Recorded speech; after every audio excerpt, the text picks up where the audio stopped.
Ladies and gentlemen, we have your wide receiver, Dr. Jeff Terry, and Rogers High School Principal Lisa Williams. Welcome to Rogers High School for tonight's matchup featuring outfits. The Elmwood 8th grade Raiders and the Kirksey 8th grade Cougars. Let's meet tonight's starting lineups. First, for the 8th grade Elmwood girls. Number 3, Macy Stubbs. Number 12, Sarah Bramer. Number 22, Aniston Foster. Number 23, Maddie Henderson. And number 25, Corey Hookford. Rogers is coached by Ashley Riddles. She is assisted by Avery Logan. And now, here's the starting lineup for the Kirksey Cougars. Number 3, Daniela Rios. Number 4, Shia Connor. Number 14, Chelsea Woodridge. Number 21, Mackenzie Gerald. And number 23, Ella Allen. Kirksey's coached by Christine Skaggs. She's assisted by Courtney Johnson.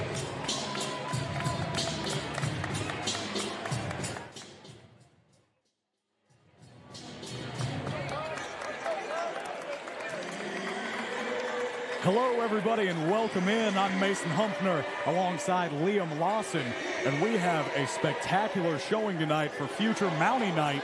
Liam, what can we expect to see between these two Rogers rivals? Definitely could be a very competitive game. I know this Elmwood team actually has a couple 7th graders starting tonight. Very scrappy, very competitive 7th graders with Maddie Henderson and Sarah Branham, but I do expect this Kirksey team to be able to fight back and play pretty well tonight.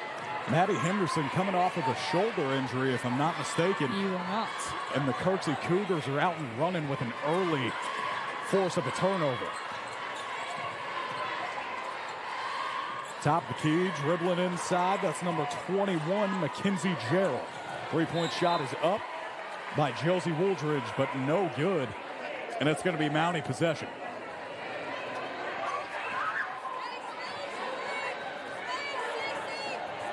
Liam, what's it going to take offensively for this Elmwood team to get going?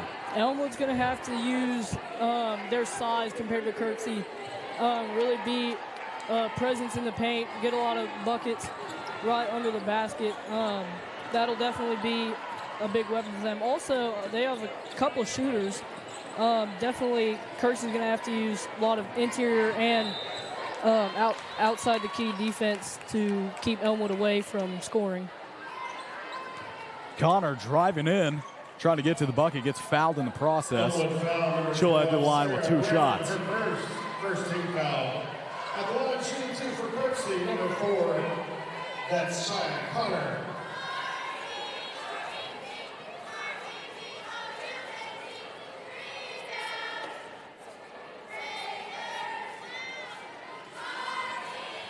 Shia Connor heads to the line to shoot 2. It was Sarah Branham with the foul. That's a 7th grader that we were talking about who got the start tonight. So she picks up an early foul, but that's just a sign of her playing hard. Definitely a very aggressive defensive team, the Raiders. First high arcing free throws off the mark. Connor will get the chance, get the first point of the game.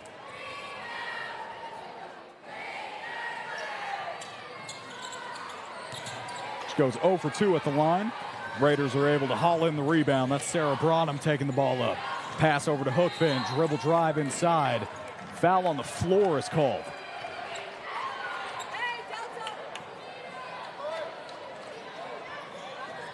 We're going to see a lot more of that from Corey Hookfin. Definitely going to grab the ball outside the arc and just drive, draw foul. Seen that all season. Daniela Rios picks up her first foul of the game. Looked like a bit of a travel there.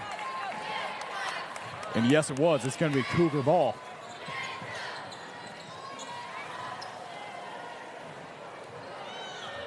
We've played just over 2 minutes in this one, Liam, and nobody has scored. That wasn't exactly on my bingo card tonight. Definitely, I did expect a lot of just harsh, aggressive defense from Elmwood, but I honestly wasn't really expecting Kirksey to be able to just put up this much of a fight and keep Elmwood off the board so far. Sarah Bronham takes up the ball. Looking for a screen, doesn't get it. All the way around the world, pass to the corner to Hookfin. Trying to penetrate inside, met by a pack of Cougars, and whistles are blown. Just kidding, I'm imagining things.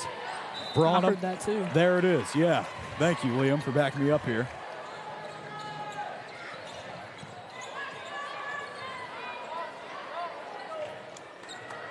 Whistles finally do get blown, and Cheyenne Connor will take up the ball.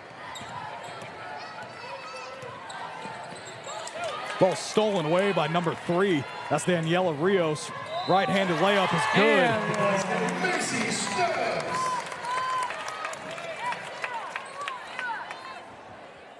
Macy Stubbs will head to the line to shoot one. Convert the and one attempt. Josie Woolridge, her first, team second.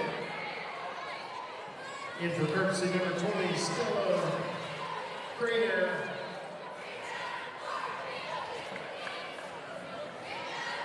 And Kat Sandoval.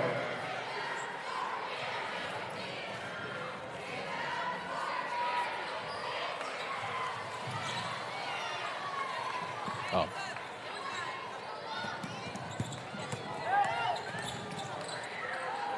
Step back two-pointer is no good. Raiders grab the miss.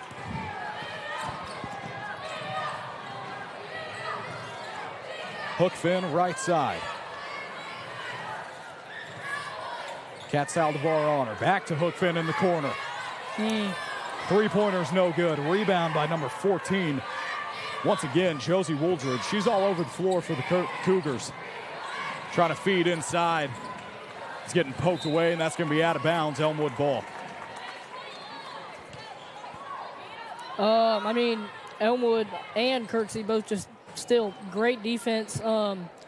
Kirksey has been keeping Hookfin from really driving, which is not really good because that's what Elmwood has relied on a lot this season. Pass to the corner. Another three attempt is taken and off the mark. Shea Connor pulls it in, takes it across the half-court stripe herself. Pass to the corner. She's driving to the bucket. Foul on the floor.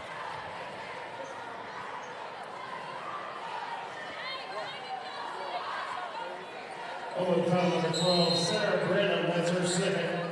Team second. Rosalind Jones. I got a few classes with a couple of these kids. Well, not anymore. Most of them just got taken off the floor. See 2 7th graders out there again. But, yeah.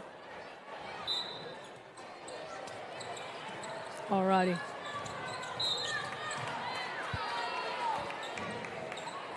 Liam, let's get into a little bit of your time at Elmwood at the Emerald City. You've enjoyed it? What's that like? You're an 8th grader. This is your last year. It's been awesome here at Elmwood. I mean, everything's been great. All the teachers are great. Classes available, stuff like that. All the people are really nice. Of course, basketball, football, all of our sports teams also very good. So it's just been awesome going to Elmwood, and then I'll be proud to have gone to Elmwood going into RHS. Shea Connor with a missed layup on the right side. Tried to get that rebound, but it gets batted away.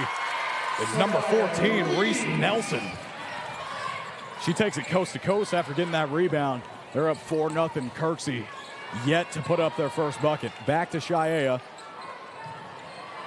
That's a rebound over a bunch of Raiders, but it gets poked away. Hookfin with a nice save of a steal there. That has been one of the weak spots for the Elmwood team. Just the struggle to get a lot of offensive rebounds has hurt them in a couple of these games. Maddie Henderson drills a three. It was actually a long two, but it looked good out of the hand. Maddie Henderson coming off of that shoulder injury, dislocated shoulder. She's dislocated both of her shoulders, but it doesn't seem to be a problem as she hauls in a defensive rebound. Macy Stubbs and Maddie Henderson, both one of the better shooters on this team. First game that Elmwood had, they had a little exhibition game versus Lifeway. Stubbs hit 7 threes, quite a lot. And 7 threes. Yes. Henderson really wasn't shooting that many threes in that game. She was more, once again, a presence in the paint, which has been what Elmwood has relied on. She has the height. It makes sense. She can beat you both ways. She's a good player. We were talking about some of the people that you know. I actually know her brother. Yes. 9th grader Cam Henderson. He's on. Stud. He's on. Yes, he is. He's on the baseball team. He's a great kid. They got a great set of parents. Doing good things. To inbound, that is Macy Stubbs, the 8th grader, but there seems to be some confusion.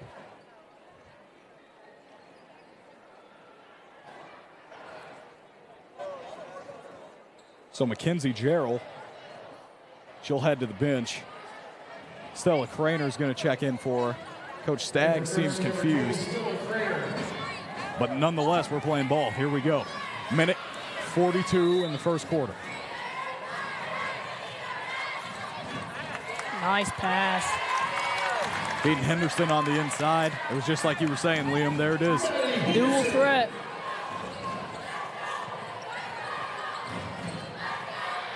Kirksey Cougar Spirit section showing a sign of life as they grab the offensive miss. Henderson's out and running. Gets it across half court. Slow everything down. She realizes she doesn't have the numbers. That was a good offensive possession by number 15.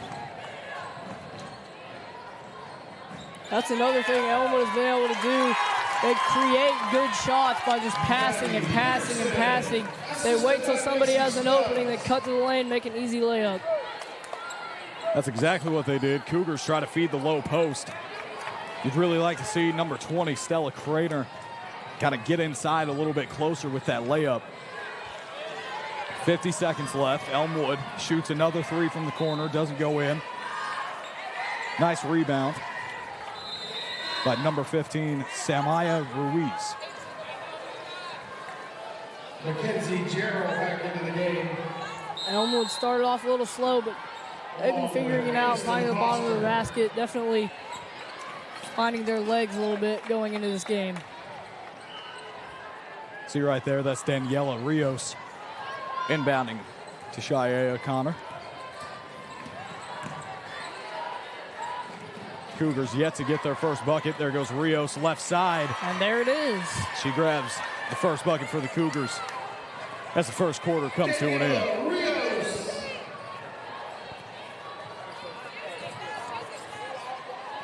Elmwood taking their time. Trying to get Stubbs some separation beyond the arc just like that. That one looked a little bit short, but they're definitely going to want Stubbs to shoot more threes as this game progresses. It was definitely there. It was a good look offensively, just didn't go in. Rebound at the last second for the Lady Raiders. 10-2 is your score. Elmwood leads. We'll be back after the break.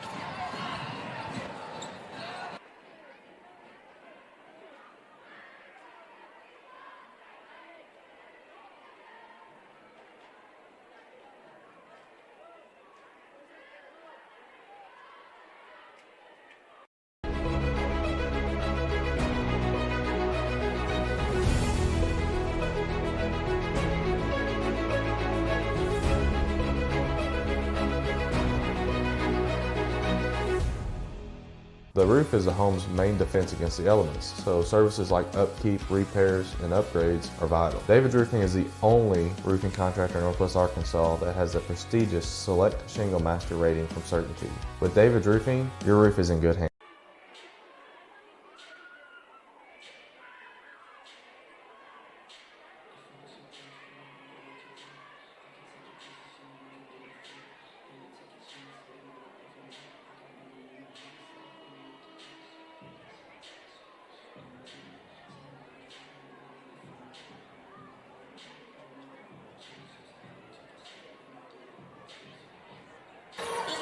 coming out of the break, ready to start the second quarter. It's 10-2. The Elmwood Raiders are taking charge. Liam, I got a special question for you. What does this rivalry mean to these two teams? I mean, this rivalry is a lot, of course. It's not only just some game that they get to play at the high school. This is a game where, I mean, the kids that compete in these games and win these games, they're going to remember this for a long time. And, like, in the locker room stuff, there's going to be bragging rights for the winning team. And they're, like, everybody's going to remember these games. May not be the first rivalry from Rogers. Of course, Oakdale and Elmwood were the first two schools in Rogers, but Kirksey, Elmwood just like dogging on each other, just not really liking the other school that much. Great move inside by Rosalind Jones.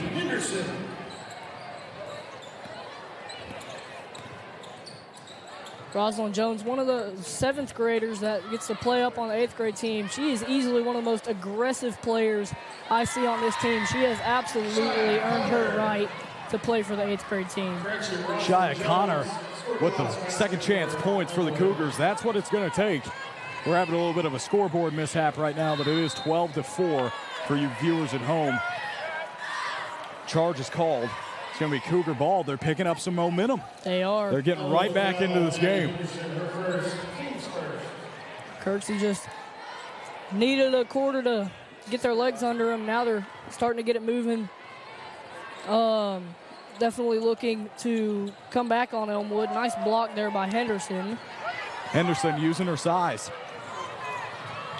Driving the floor, that's Rosalind. High floater, doesn't fall. Rebound by Nice Henderson. rebound.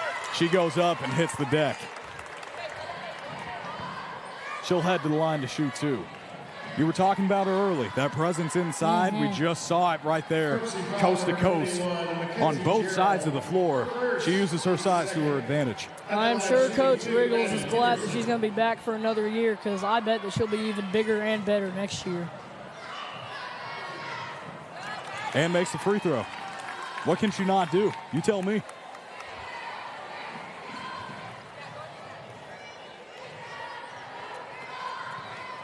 Henderson to go up by 10. And does. Cougars with a chance to respond.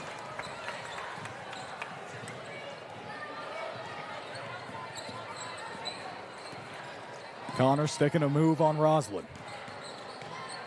It's that pesky defense you were talking about earlier, Liam. Pass is ripped away by Stubbs. She's out and running right side. Foul is called. She slows up, spin moves, gets a shot up. Number 3, Daniela Rios, not able to stay disciplined. Kirksey definitely playing a lot more physical this half. That has also been one of the things that Elmwood has struggled with. Elmwood has just, most of the time, just relied on pretty soft defense and waiting for openings.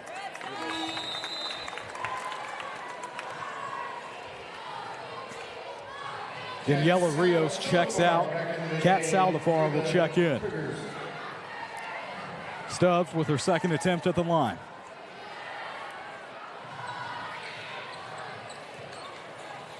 No good. Stubbs might have hit it off of a Cougar.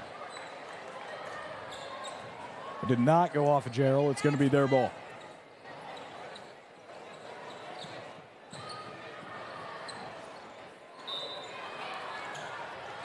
Elmwood still looking really relaxed and not, I mean, they're just looking like they've had control of this game the entire time. Still, they're playing really aggressively and physically, but on offense, they just look so relaxed, very laid back, and being able to find passing lanes very easily. Pass gets ripped away right there. Can't convert on the other end, though. That was Wooldridge with a nice steal. That would have been a nice momentum bucket. 2 misses. Henderson there to clean it up. But it doesn't go back in. Kat Saldivar brings in the rebound, and the Cougars are out and running. Connor picks up her dribble, but takes another step. That's going to be a travel. Hookfin and Foster at the check-in table. They'll come in for Rosalind. Kirksey definitely going to have to just get Elmwood to, I mean, really just start facing a lot of pressure. If they can get a little bit of transition offense going, start rushing the court a little bit faster, Elmwood could, I mean, kind of lose balance and could get the Cougars a few points. There they go again. It seems like in this second quarter, they're getting the stops. 3:35 to play. Ball's getting kicked around. Picked it up is Connor. Cougars maintain possession. Driving in. Floater is good off the backboard. Nice shot. That's number 22 by Kat Saldifar. You said that was a nice shot, and yes, it was. I really like the selection there. Not too complicated of a shot. Just get up there, let it roll off your finger. Not too hard of a shot, but when you got tons of players in your face, it's a little bit harder. But Saldivar just looked very cool and collected and just let it roll off your finger into the basket. Stubbs mid-range doesn't fall. Henderson will head to the bench after some quality minutes. I don't think she came out until this point, did she? She did not. Good minutes out of Henderson. Connor looking confused at half court, calling for a screen. Bodies all around, and another travel is called for Connor.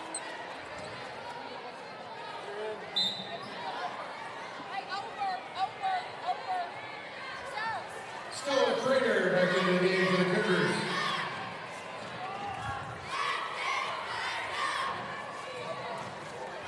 Hookfin to inbound. Branham dribble handoff to Stubbs. Driving right side, picks up her dribble. Hookfin in the corner. No good. Rebound, Kirksey. Wooldridge is out and running. Definitely good shot selection. Pretty wide open in the corner. Just every once in a while, them corner threes, you tend to just miscalculate them. Kat Saldivar pass over to Connor. Her shot doesn't fall. It's going to be Elmwood possession.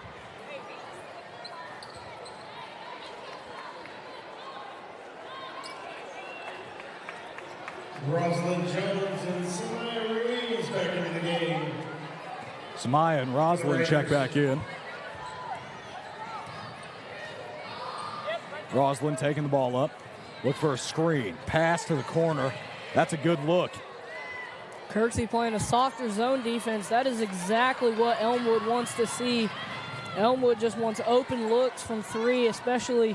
I bet we're going to see Stubbs come back on the court here in a minute. Kirksey's going to have to make a switch and get everybody covered if Elmwood's going to bring Macy Stubbs back on the floor. Mitchell trying to go coast to coast. She gets fouled on the shot. Good rebound by her. And on the other end of the floor, the possession prior, Josie Wooldridge with a nice rebound over the size of Ruiz as well. So they're fighting. Both teams want it. Both teams understand what this Sure means. do. Back in for Kirksey, Daniela Rios. At the line with one more free throw. Number 5, Kinsley Mitchell. Rios checks back in for Wooldridge. The second shot is no good. Saldivar hauls it in, looking for a guard. Good defense there by Jones, not giving Kirksey any breathing room. That's just pure hustle. That's a great hustle play.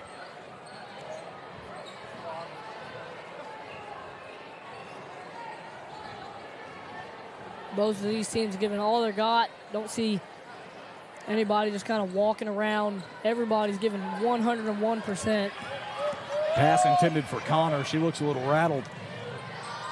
Driving in.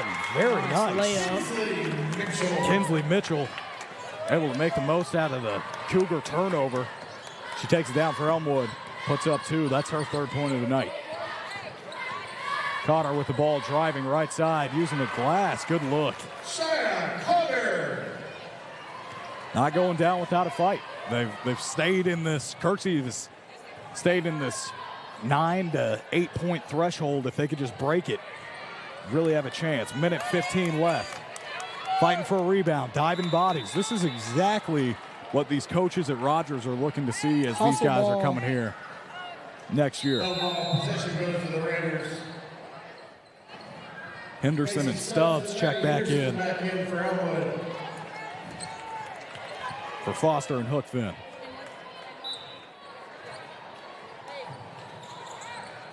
Stubbs finds Henderson inside for 2. Like I said, Kirksey switched back to man coverage as soon as they saw Stubbs come in. That's a good adjustment by them. Definitely do not want to leave her open beyond the arc. Elmwood up by 10 with just under a minute left. Connor looking to change that. Pass over to Ella Allen, back out to Connor for 3. Cheyenne Connor for 2. That's just a really well-timed shot. They get everybody to bite down into the lane. She's wide open, just pretty deep jumper. Stubbs looking for a screen out of Henderson, passes to Roslyn instead. Rebound by Allen. And whistles are blown with 26 seconds to play.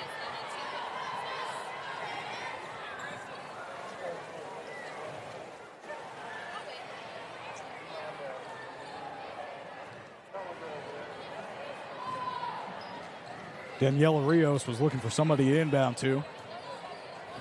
Cat came back. She has it now. Pass is tipped and ripped away. Turning defense into offense. Kinsley Mitchell. Been seeing a lot out of Kinsley Mitchell quite recently. She has been their oh my goodness. She's like been their 6th man. She's been solid all game. Connor runs back to the bench, kind of clenching her teeth, knowing she almost got away with the push-off there. It's 12-22 in this future Mountie Night matchup. We'll be back. We got a halftime show. Stay tuned.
The roof is the home's main defense against the elements, so services like upkeep, repairs, and upgrades are vital. David's Roofing is the only roofing contractor in Northwest Arkansas that has the prestigious Select Shingle Master rating from Certainty. With David's Roofing, your roof is in good hands.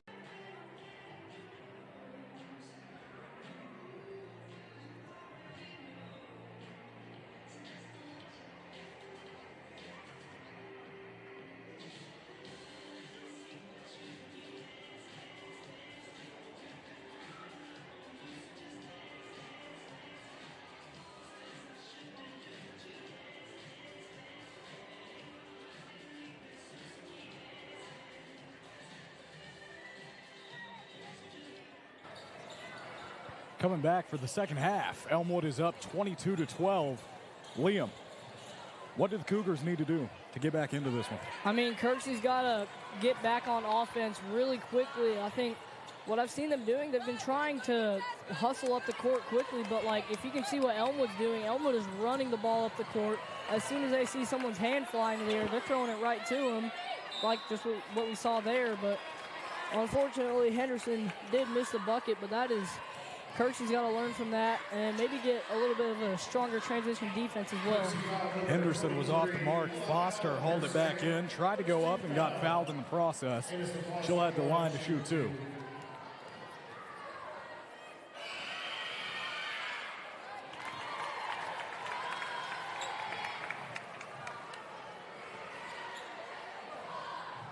As she's shooting those free throws, you can see a look at that Elmwood student section. Maybe some Cougars in there as well.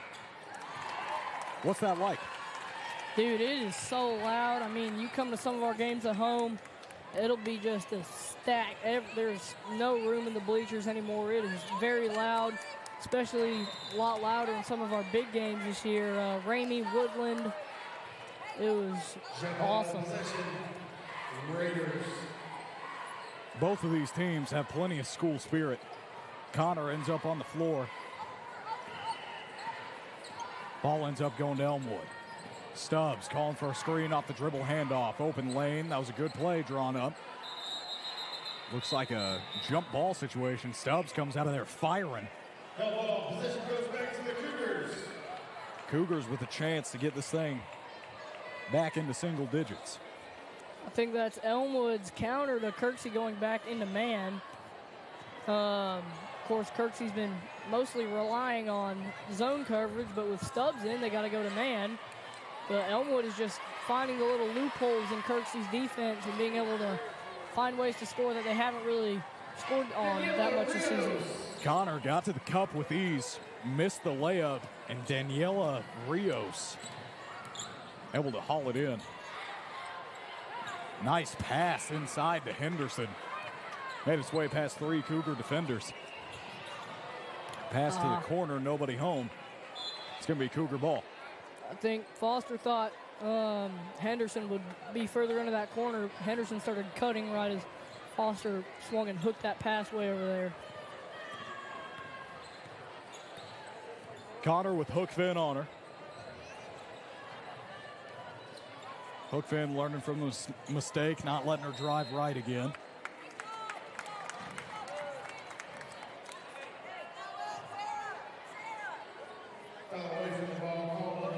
That's a foul on Mackenzie Gerald. That's going to lead Elmwood getting the ball back.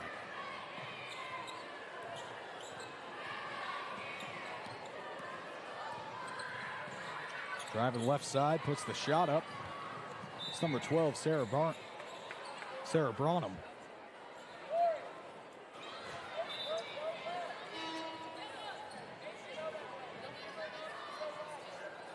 Daniela Rios checks out. Ladies and gentlemen, the concession stand has pizza. Kat Saldivar will check in. Great time for dinner. Elmwood playing a soft man coverage. Definitely, Kirksey could capitalize that with a high ball screen or a couple, just getting a couple people to cut into the lane off of a screen. I mean, honestly, just a kick out into the corner would also do the job. Wooldridge's step back three doesn't fall. She gets the rebound. Kat Saldivar with the rebound, back to Wooldridge inside. That's Connor, and she draws a foul.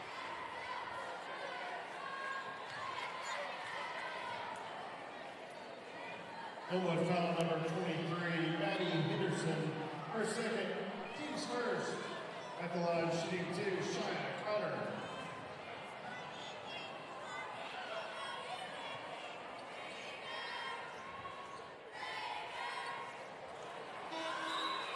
Connor misses the free throw attempt.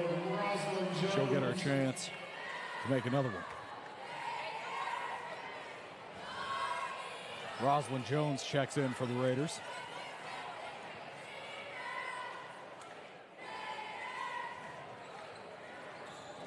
Connor's second attempt doesn't fall. Foster comes in with the rebound. What do you expect to see here offensively from the Raiders, Liam? I mean, I hope to see Elmwood just creating more perimeter offense. Really haven't seen too much of it so far. Lots of missed opportunities, just like we saw there. But Elmwood can definitely they can definitely attack from out there. I just haven't seen that all too much this game. Wooldridge hauls in the rebound, driving baseline, draws the foul on Hookfin.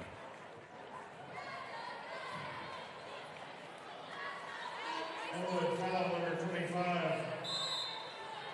That's Corey Hookfin, her first. She's second. Henderson checks out. Stella Craner checks in.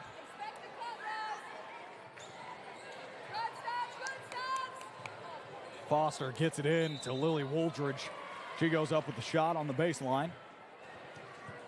Draws contact in the process. It's been very physical all game.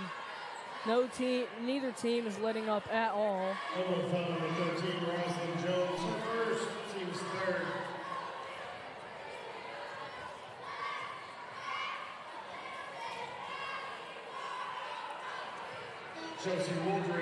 Josie is shooting free throws right now for the Cougars, but also working for the Cougars tonight is some of the people behind the scenes. We have some people here on future Mountie nights, such as Daisy Funtis, Gunnar Babb, Daniel Putnam, and Seth Solis. So it's not just Liam here. That's a young gun. We're getting a lot of guys some experience, which is really awesome. Thank you guys for coming out and helping us tonight. Anytime.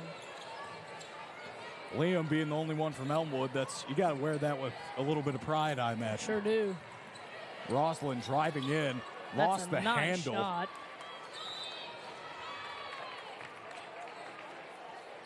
Samaya goes up with the shot after the lost handle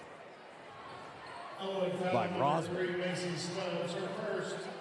This game's just kind of been within, 8 to 10 point range. I'm still just kind of waiting for one team to break through. If Elmwood can put up a couple more points, they can just start running away with the game. But then Kersey could also start a little comeback if they were able to get a little bit of momentum. Might start with Wooldridge's three. It doesn't fall. Able to grab the miss is Connor, trying to use the backboard. Pokes her hand, diving bodies. And the foul is called. That's going the other way. That's going to be a push in the back on Connor.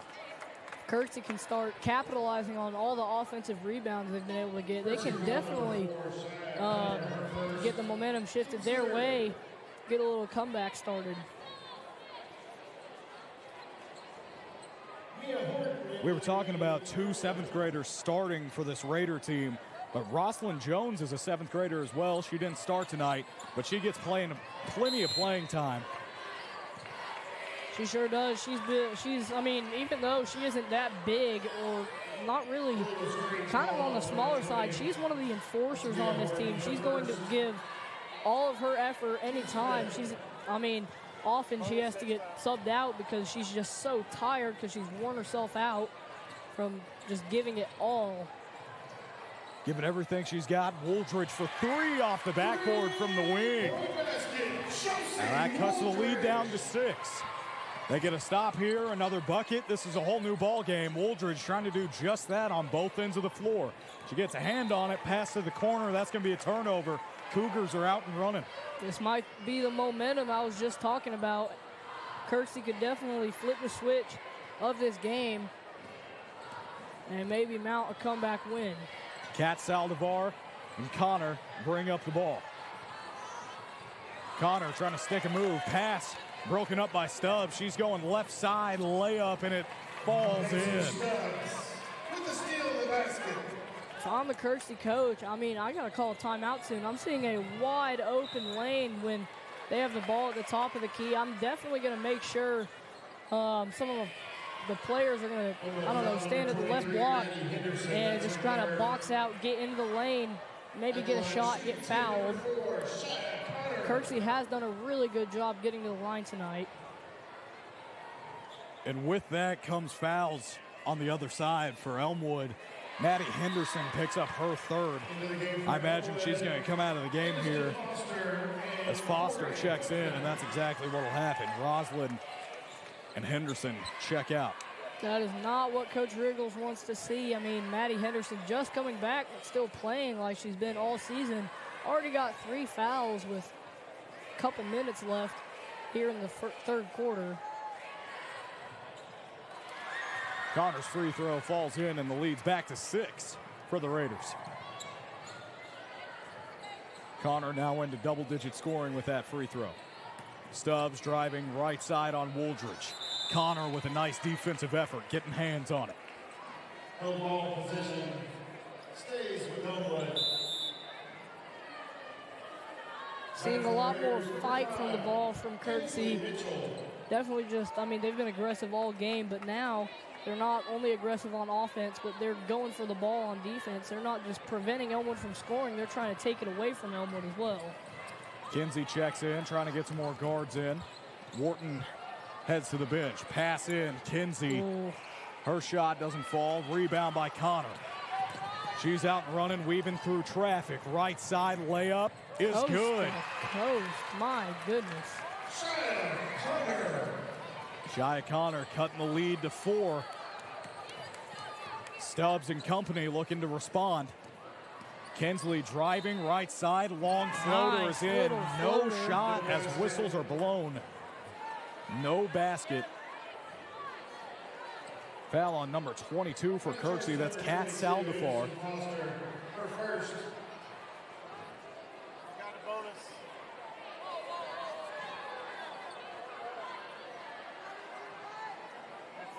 The 15 foul should be a bonus situation.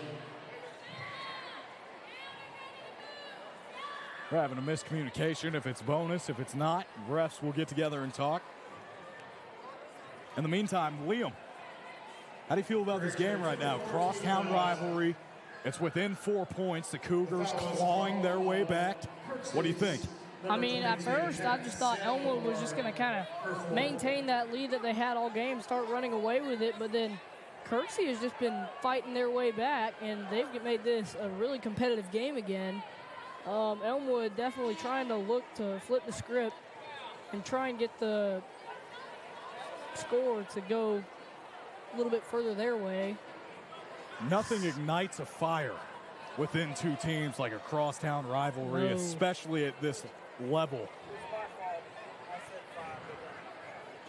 Having another miscommunication here. Kinsley, arm crossed. Cool as a cucumber.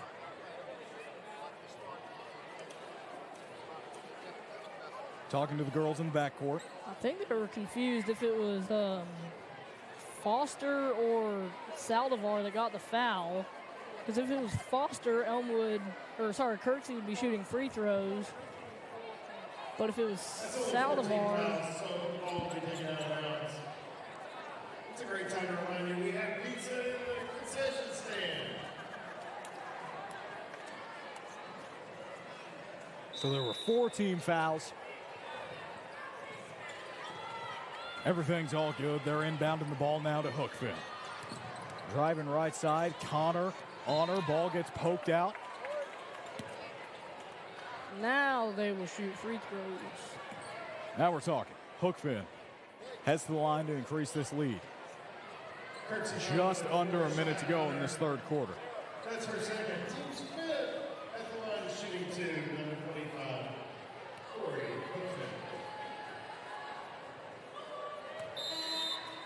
Hookfin. Misses her first one. Sarah Branham will check in.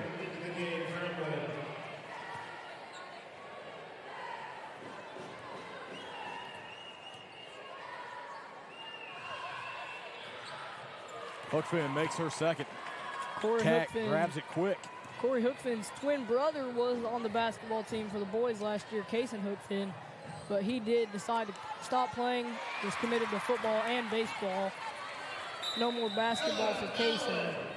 Kirksey with a second chance point. You were talking about the Hookfins. Actually, funny enough, one of our principals here, Mr. Hookfin, that's him. He's a big dude. He definitely, I guess you could say, inspires me to always do the right thing, if you know what I'm saying. Never thought twice about anything like that. But in all seriousness, he's a great guy. And we've actually had him on the college game day show that we have as a guest. So that was a lot of fun. Former NFL and college running back, getting him on there, putting some headgear on. So that was a cool thing. Get the Mountie head on him. It was a good time. Very athletic family. Most definitely. All across the board, no doubt about it. The 9th grade Lady Mounties were victorious tonight over Springdale George by 15 points. Grade win for Lady Mounties. Elmwood up by 3 with 46 seconds to go in the third quarter. This is anyone's ball game, and I'm really proud of the Cougars for the way that they've really just stayed in this. They never got their head down. Kat Saldivar fighting her way, helping any way that she can. Connor putting her body on the line. It's going to be a good one. Kind of a crazy thought to think Elmwood was up 12-2 in the first 3 minutes of the game, but Kirksey has just worked their way back, just chipping away at the Elmwood lead, getting some extra points off of free throws. I mean, just drawing fouls really has been what they have thrived off of. Henderson's shot is no good. Connor going coast to coast. As a foul is called, that's going to be a push. Both teams in the bonus, so Connor will shoot 2. Trying to get this thing within 1 point.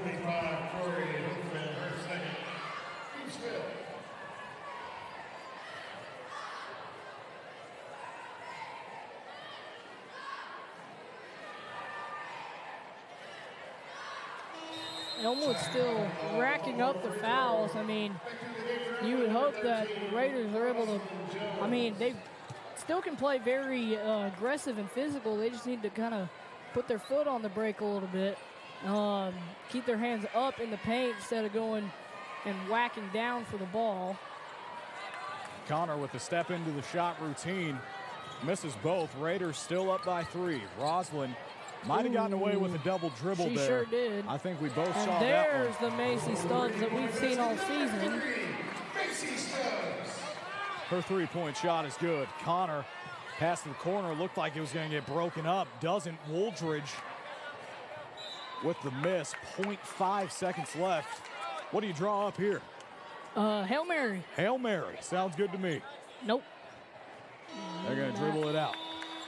24-30. We got a nail biter. Don't go away. 6 minutes of basketball coming up after the break.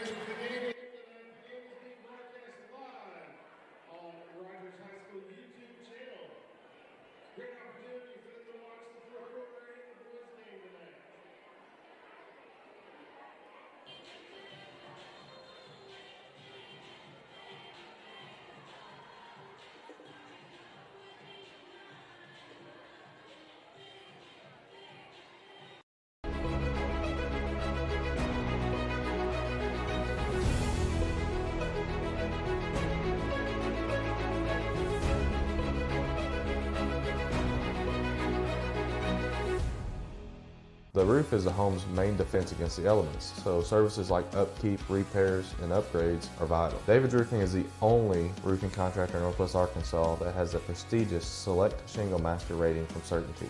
With David's Roofing, your roof is in good hands.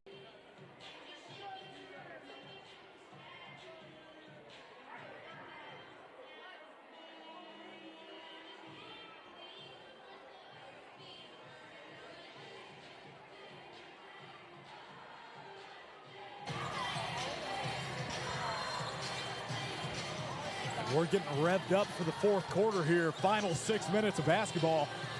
Elmwood leads the Kirksey Cougars by 6 points, but the Cougars have possession. Connor with it. Driving right side. Roslyn all over it.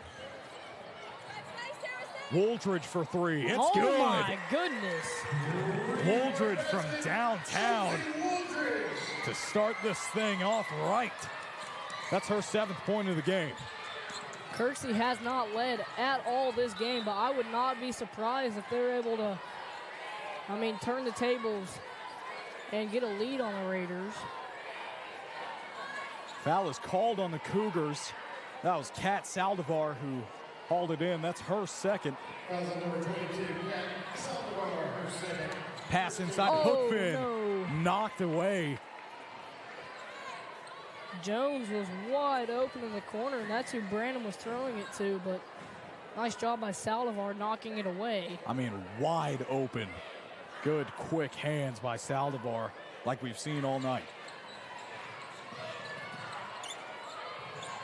Pass to the corner, that's Stubbs. Could have used that one. Roslyn hauls in the miss, however. Driving left side, met by a wild pack of Cougars, leaves the 3 wide open for Branham. My goodness. Sarah with a nice shot.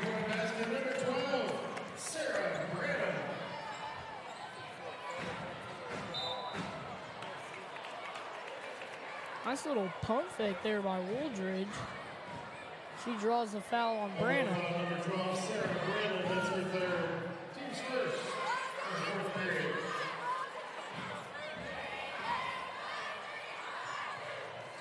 Pass inside to Kat. Connor fading away, doesn't go. She grabs the miss.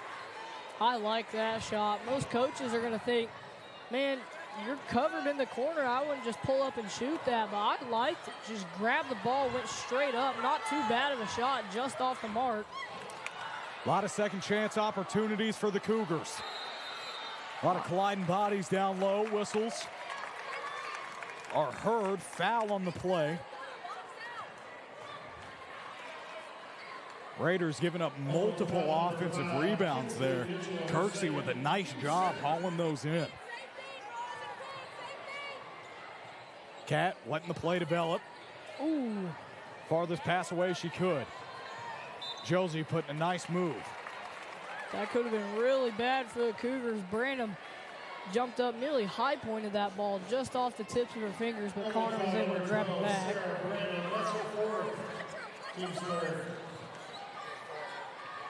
Kat again trying to thread the needle. Somehow manages it. Jab step by Wooldridge. She'll decide to drive, use the backboard. Ooh. Toilet bowls out. Henderson with the rebound. Raiders are out and running after giving up multiple offensive rebounds. Pass over to Kinsley. Back out for 3. Just short. They are hauling in the rebounds now. Kinsley to Roslyn. Stutter steps, dribbles off the foot. In the corner. Ooh. Looked like it could have been tipped. Kat Saldivar hauls it in. Like the aggression in the paint from Elmwood. Haven't seen a ton of offensive rebounds, but they were definitely grabbing them up there. Wooldridge with a nice look. Doesn't go in. And a double dribble is called on number 23, Ella Allen. Aniston Foster returns for the Raiders.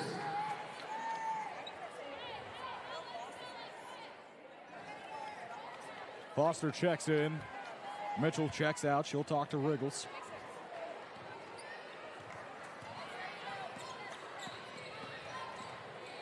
Dribble handoff to Roslyn. She picks up the screen from Henderson. Dribbles to her left side. It gets poked away. That's what Elmwood has been able to score on this entire time. Nice job by Kirksey just filling that gap that Elmwood has been driving all over tonight. Long transition two from Wooldridge is no good. She ends up hitting the deck. Pass is blocked. Branham gets denied. Connor driving coast to coast, and it's good. She would not be stopped. 14 points for Connor. She's been quite the spark plug for this Kirksey offense. Pass to the corner, Stubbs. Emerald City could have used it, but they're not going to get it. Elmwood up by 4. Cougars trying to change that. Little bit of a push off. Good move. Roslyn Grabs the miss. They're going to slow the game down. Sounds like a timeout is called by Elmwood. We have ourselves a barn burner, Liam. We sure do. Elmwood hasn't been really able to use the three ball that much this game. That's what they.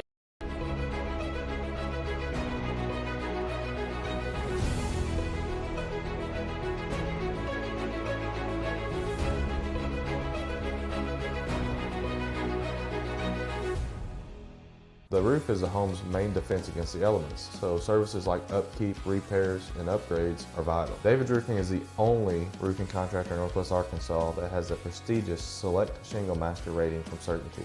With David's Roofing, your roof is in good hands.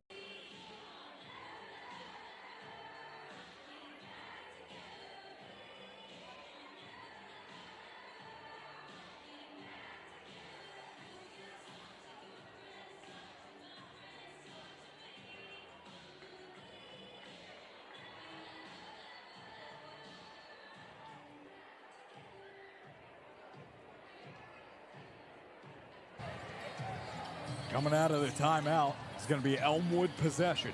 Let's see what Coach Riggles and company cooked up. What do you expect to see here?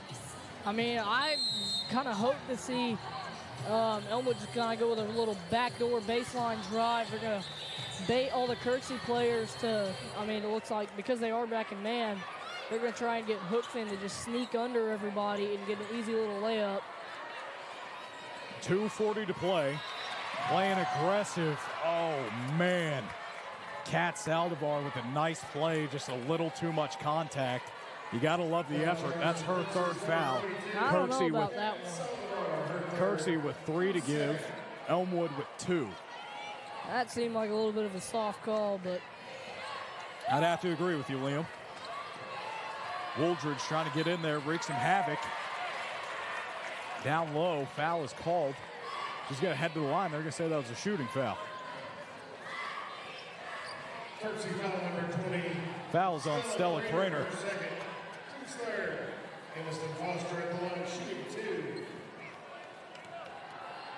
You need these out of Foster if you're an Elmwood fan. Gets the first one. that could be huge. I mean, it makes it a two-possession game, gives Elmwood just a little bit of weight off their shoulders. Second one to add the cushion is good.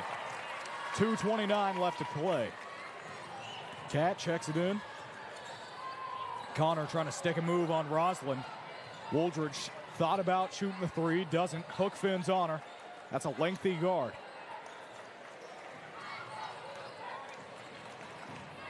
Wooldridge rattled.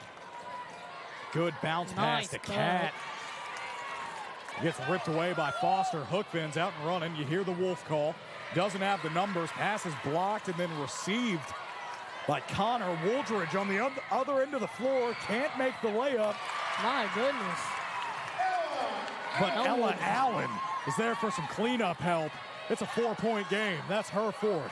Elmwood was purely outnumbered. It was Stubbs versus 4 Cougars. She went ahead and bit on the first layup, but then there was no one else to play defense. Good defense by Wooldridge.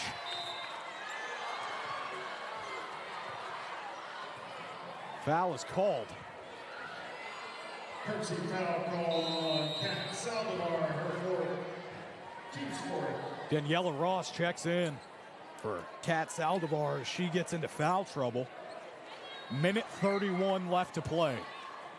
Stubbs inbounding. Hookfin's open. Oh, doesn't goodness, see her. A little late. Wide open. Just saw her late. She had the right idea. Daniela Rios got a hand on it after she was wide open. I mean, Hookfin had For a couple business days. I mean, she was open for a while. half the court was just hers.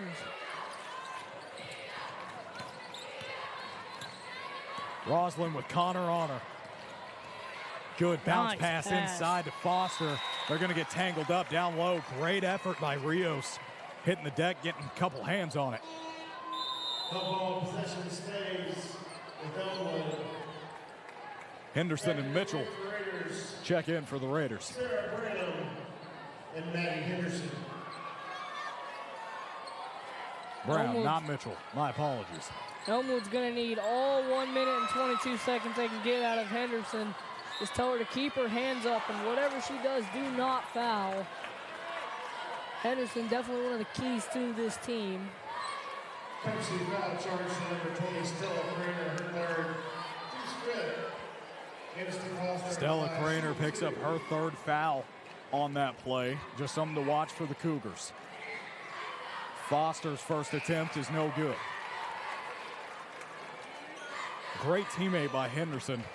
Reassuring her teammate, picking her up at the free throw line, saying, hey, you got it. We got this. We're the Raiders. And just like that, the second one's good. That's the kind of stuff you want to see if you're a Rogers coach. Elmwood with a little bit of soft, nope, never mind. Thought they were going to press Kirksey a little bit, make them earn everything, but Roslyn and Connor going at it. Goodness. Right side to the hoop to make it a 2-point game. I mean, that's huge. 1:10 to play. If she makes this free throw, that could be big time for the Cougars. 1:10 left to play. Kirksey.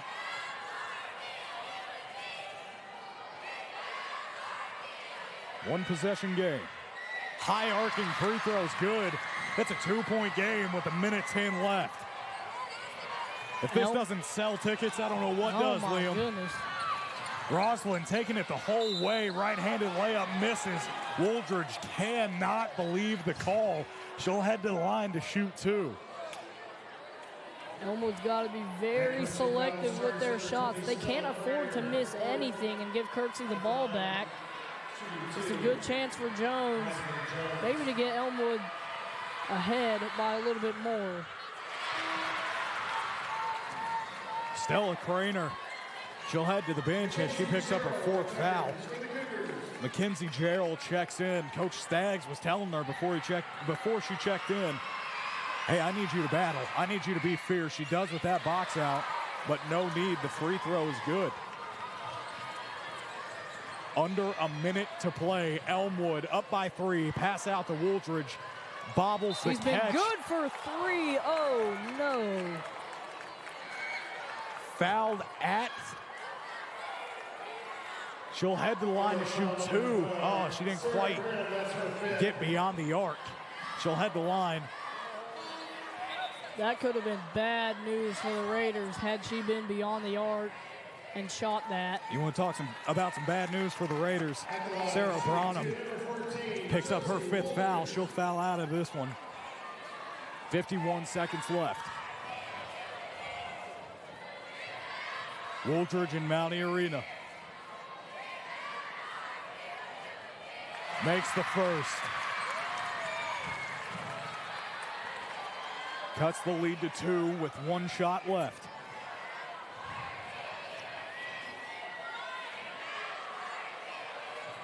It's good. Oh, boy. It's good. She cuts the lead to 1. Elmwood gets the ball back. Stubbs with it. Kirksey applying the pressure. She's got nowhere to go with it. Looked like a foul to me. Coach Wriggles and Coach Staggs looked like they're about to meet at half court. Wriggles wanted the timeout, waving her hands in the air. Staggs can't believe it. You would see her at the bottom of your screen. 43 seconds left. Shia Connor picks up her 3rd foul. Coach Staggs visibly upset, did not like the call. Stubbs is going to need to make these just to buy Elmwood some more time and pad their lead a little more. Misses the first one.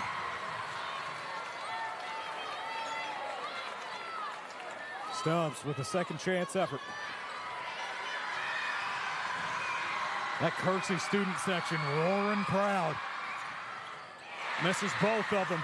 Turns out to be a good foul. Kirksey, that's Rios, comes away with it, gets it to Connor. She's pushing the floor, finds Wooldridge. Bobbles the catch, 35 seconds left. Henderson on her, that's a mismatch, whichever way you want to look at it. Ooh. Long 2, doesn't land. Whoa. The bodies hit the deck, it's gonna be a jump ball. Kirksey got the hands on it. Hauled in the rebound. Elmwood forced the jump ball. Kirksey possession, 27.8 left to play. Inbound to Wooldridge. It gets blocked. The shot attempt gets blocked out of bounds. Runs 2 seconds off the clock. Here we go. How about this, Liam? My goodness. I'm sure Elmwood is very glad Henderson hasn't fouled out because that shot Rios was, gets it in the corner, and you it's have good. got to be kidding me. 3-point basket. Whistles are blown. Timeout by Elmwood. Coach Staggs is fired up. Coach Riggles is going to draw up a game plan with 17 seconds. Kirksey takes their first lead since quite a while. And what a great time to take their first lead. 17 seconds left is when they do it. You see Coach Staggs motivating her girls. It's a full timeout. 30-second timeout. My apologies.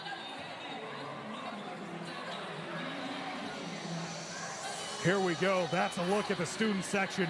That's a lot of future Mounties getting rowdy. They are ready. Kirksey Cougars loving every bit of this.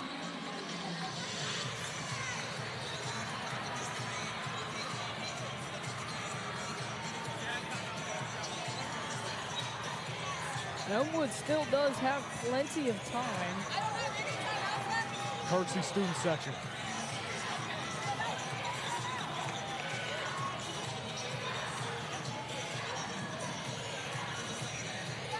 Having trouble figuring out the timeout situation on the Elmwood bench. Coach Riggles asking important questions at this point in the game.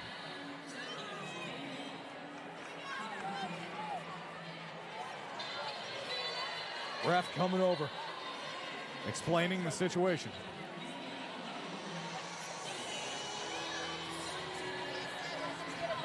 Elmwood shouldn't be in too much of a hurry. I mean, they're down 2, but they have 17 seconds, and that is plenty enough time for them to score. So there was a miscommunication. Elmwood is going to go ahead, take a 30-second timeout here. I don't see that too often. Back-to-back timeouts. Well, I think there was some sort of miscommunication. The Cougar student section, I don't know if we can get a shot on them. They are going bananas. Chen, I believe that we will win fierce as ever. That's that Cougar pride. Liam, do you know any of those guys across town? Dude, I see quite a bit of them often. I see Turner Murr, where you at? There you are. A couple more. Man, I forgot that guy's last name. There's Hudson Woods. They are getting rowdy. Here we go. Rosalind Jones to inbound for the Raiders. Oh, she's got to get it in. She does. It gets ripped away. Wooldridge has it. Elmwood's got a foul. Behind the back dribble. She loses it. She loses the dribble. Rosalind Jones gets it. Wooldridge hits the deck. Whistles are blown. This is, I already said it, but man, this is bananas. Well, if this isn't a high-pressure free throw. Wooldridge picks up her third foul. Rosalind Jones heads to the line. 9.6 left to play. Oh, the double doink. It doesn't go. 9.6. I can't hear myself think of how loud that Kirksey student section is. They are loving this. Elmwood's got a rebound immediately. Misses the second one. Kirksey hauls it in.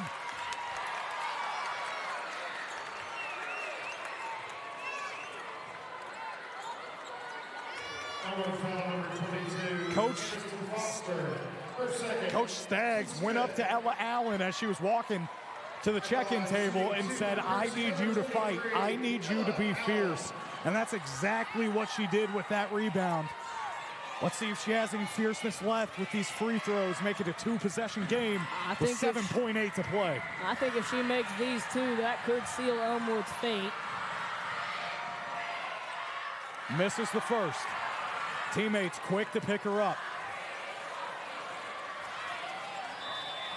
Love the good sportsmanship. Coach Riggles confirming that she has a timeout left.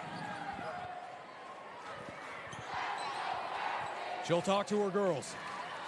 37-39. When we get back, go ahead, Liam. If Kirksey makes this next free throw, Elmwood's going to have to grab the ball, run up court as fast as they can, shoot a three. If not, Elmwood has the time to maybe go for a layup. I would not risk a three if I were them. Of course, they could win the game with that. But with how Elmwood's three-point shooting has been this game, I wouldn't want to pull up and shoot unless, of course, Macy Stubbs could get the ball. And if she would drain a three, that would just absolutely blow this arena up. Coming back from the ice attempt from Coach Riggles and company. At the line, Ellen Allen to shoot one.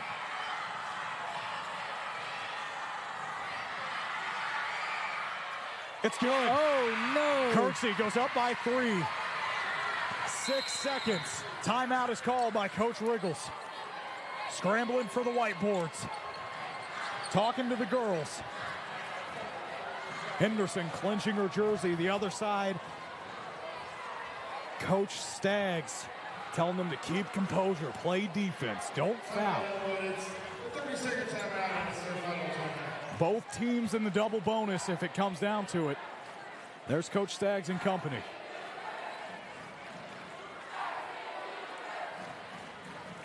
I would assume Elmwood shoots a three. I don't think they are going to try and go for an and one on a layup.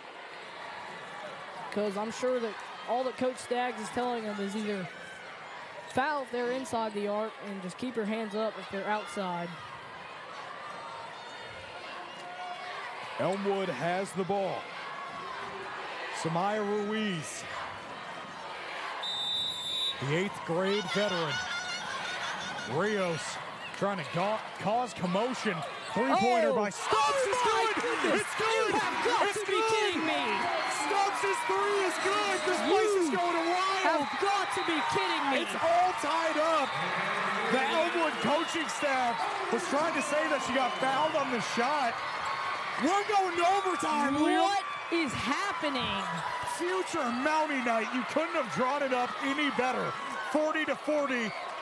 We're going into OT. I mean, she was suffocated. There were 3 Kirksey defenders on her. And what a shot. My goodness. She is still in this, and just like that, the Emerald City shining brighter than ever. I mean, Macy Stubbs really hasn't contributed that much from 3 at all, and this is just a great time for her to make one. Could not have picked a better time. Crosstown rivalry, I mean, come on. Macy Stubbs in the clutch. 3-minute overtime. Possession decided by a jump ball to start this thing off. Liam, My goodness. this is fantastic. The Kirksey student section silenced after that 3, but they're already back, and they're louder than ever. This is something for your group to look forward to. Oh, my goodness. In the future. I haven't heard Mountie Arena get this loud in quite a while. There's a lot of emotions going on here. 23-23. Elmwood wins the jump man battle. I haven't seen an overtime all year, so. Wooldridge gets a couple hands on the ball. That's going to be a jump ball, causing commotion without drawing a foul. Rios to inbound to Connor. Elmwood trotting back to get settled on defense. This entire arena is fired up. Wooldridge driving in, whistles are blown. Nice little hezzy there by Wooldridge. You can't see it in the student section, but you do have an Elmwood principal separating the 2 student sections. Now, nothing has happened. Nothing crazy, you know, between the crosstown rival fans. Nothing's happened to this point, but whenever you have to take that precaution, you know it's going to be a good game. Just in case.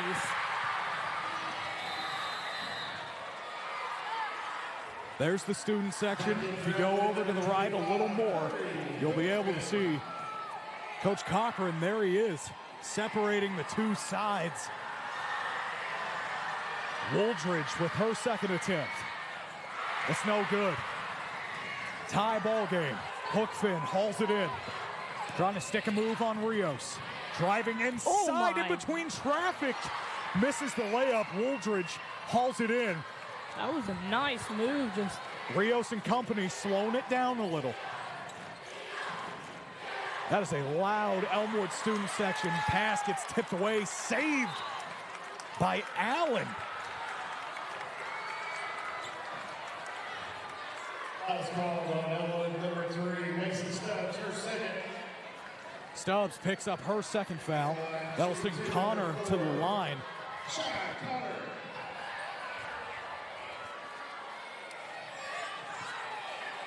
Kat Saldivar and Kinsley Mitchell. I mean, listen, I don't have any stats or anything, but I think Shia Connor has been to the line more than anybody on Elmwood has. She has just been able, I mean, this is what Corey Hookman for the Raiders has tried to do all year. Just get in the lane, get fouled, make your free throws, and that is exactly what Connor has been doing all night. Great job of drawing contact, heading to the line for points. She has 21 of them. That's more than half of the Cougar points. They take the lead. Second attempt is good. She steps into it, and it looks good as ever. Kirksey up by 2. Stubbs with the ball. She's the one who hit the 3 to get us into overtime. Pass inside to Henderson. Back out, Stubbs. Step over. Oh, doesn't land. Look good out of the hand. Connor hauls in a rebound. Just under 2 minutes to play in OT. Roslyn getting a hand on it, playing aggressive defense, and a pass is going to go out of bounds. Cat's pass heads out of bounds, and just like you were saying, nice job by the Elmwood defense forcing that turnover. Oh, it must have been tipped. Must have been tipped. Must have been tipped. Kirksey's going to maintain possession. That's what Elmwood has been very good at. That's how they've won so many games. They've just made the other team panic, throw the ball away. And, I mean, really, they didn't force a turnover, but they just pressured the team so hard, they just didn't know where to go with the ball. Coach Staggs, little upset. Blair the other side, potentially. Riggles coaching up her girls, but Kirksey forces the turnover. Now Staggs is the one that's electric. Roslyn playing some great on-ball defense. See Connor using her body, trying to get open. Wooldridge with Roslyn on her, the on-ball defender. Shot goes up, but hits nothing. Hookfin brings in the rebound, trying to take it coast to coast. Cat gets back on the other side. Cut back, right-handed shot is good. It's all tied up again.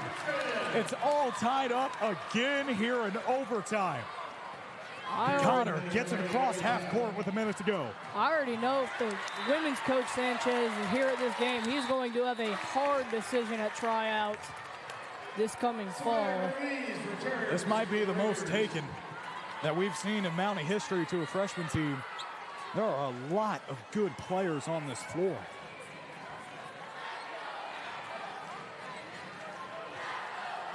Roslyn taking up the ball. Connor playing defense. She's got the length on her. Screened by Henderson. Got her open for a second pass to the corner. No. Stubbs is good. Stubbs' three-pointer is good. Takes the lead. Stubbs' 12th point. Ice in her veins. Connor, left-handed layup, doesn't fall. Kirksey Alton the rebound, gets a second shot up, is fouled. Ella Allen will head to the line. 31 seconds left to play. Stubbs is getting hot at the right time. Foul on number 23, Maddie Henderson. That's her 5th foul. That is not good for the Raiders. Henderson just fouled out. She picks up her 5th. She had a great game. Henderson had a great game for the Raiders. She gave it her all. Ella Allen shooting 2. Mountie Arena is loud as ever.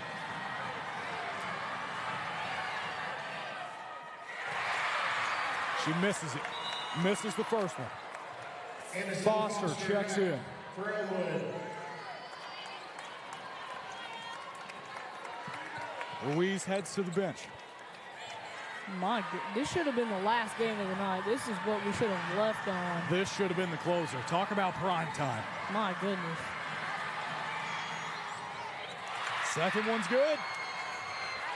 Ella Allen, 1 for 2 at the line. Hook Finn gets the ball into Roslyn. 30 seconds left, pushing the floor. Oh, no. That's going to be a turnover. That's going to be a turnover. Pass intended to Kinsley Mitchell, just off of the outreach fingertips on the bounce pass. Wooldridge trots her way down early. Cat and Connor soon to follow. Dribbles off the foot. Pass to Cat. Squeezes it in. Cat trying to stick a move. Whistle's blown. Oh, no shot. The shot is not going to count. It goes in. Clock is running. Clock ran for quite a while after Sure that did. whistle, I must say. 9.6 left to play. The shot does not count. I don't think anybody noticed it, so. That's not what they pay us to do, Liam. Cat heads to the line to shoot 2. There we go. They adjusted it. 12.2 left. Cat makes the first one. Hands in the air like she just doesn't care.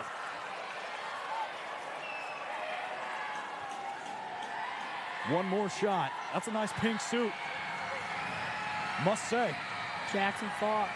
It's got to be a little distracting in this moment. Let's see.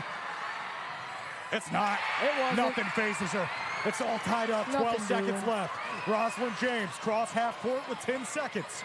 Cat playing defense. Wooldridge. Hook Finn now with the ball. She's got 4 Stubbs seconds. wants the ball. Whoa. Looks like a timeout is called. Wriggles almost demanding that they fix the clock. Clock ran after the timeout was called for quite a while. 1.6 is left. There's a shot at the Cougar side of things. If you're Coach Staggs here, what are you telling your girls? I mean, I'm just saying, whatever you do, you're not going to foul anybody. But you also just can't give them a shot, so you got to have suffocating defense, but you can't lay a hand on them. You just got to keep your hands up. I mean, if I'm Coach Staggs, I'm double and covering Mason Stubbs. I'm not giving her anything. Don't even try and give her a look. Now, understanding from the Kirksey side of things, Elmwood thinking that they know that Maddie's going to get the ball. What are you telling your girls on the offensive side? I mean, I'm just going to, they're going to think that Elmwood's going to go just, get a catch and shoot. Elmwood, 2 seconds isn't a lot of time, but it's enough to get a couple dribbles in. They might drive and kind of force a foul, get to the line where just one free throw could win it. Elmwood is now out of timeouts. Hookfin inbounding. Cat trying to cause disruption. Stubbs. No way. Oh! We're going into double overtime. That looked good out of the hands. Same spot on the floor. We knew it was going to her. You said it before the play happened. Doesn't matter. They got it to her in the clutch and was this close to ending this thing in overtime. Who was that guarding Stubbs when she shot it? Whoever it was, I didn't see it. As soon as they saw Stubbs go up, the crap moment. Yeah, you saw it. You saw it. And for a brief second, all of the air was out of this room. Everybody was holding their breath. Second overtime. 3 more minutes of crosstown rival basketball. This is what you pay to see. I sure don't hope this game ends in a tie. That would be so lame. Is that possible? I think it is. Even in a crosstown matchup like this. That's what I was wondering about. I'm like, throw a minute on the clock with and let the girls play. With a game like this, you can't just... Music bumping, student sections getting into it. I mean, it just seems like the student sections are multiplying and multiplying.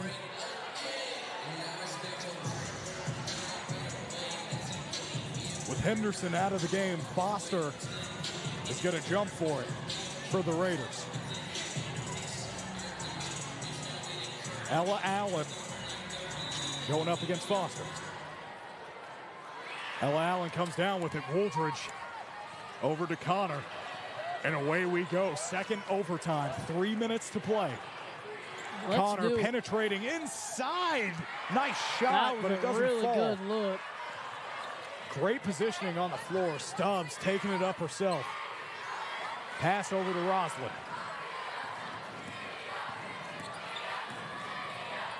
Trying to get to the cup. Good pass with the bounce to Hookfin. Contact. People want the foul. They're not going to get it. Connor hit a little Michael Jackson there. No travel called. She gets it. Roslyn bites on the steal attempt. Looks like Gerald didn't know where the ball was. Whoa. Mitchell picks up her dribble, hits the deck. Jump ball is called.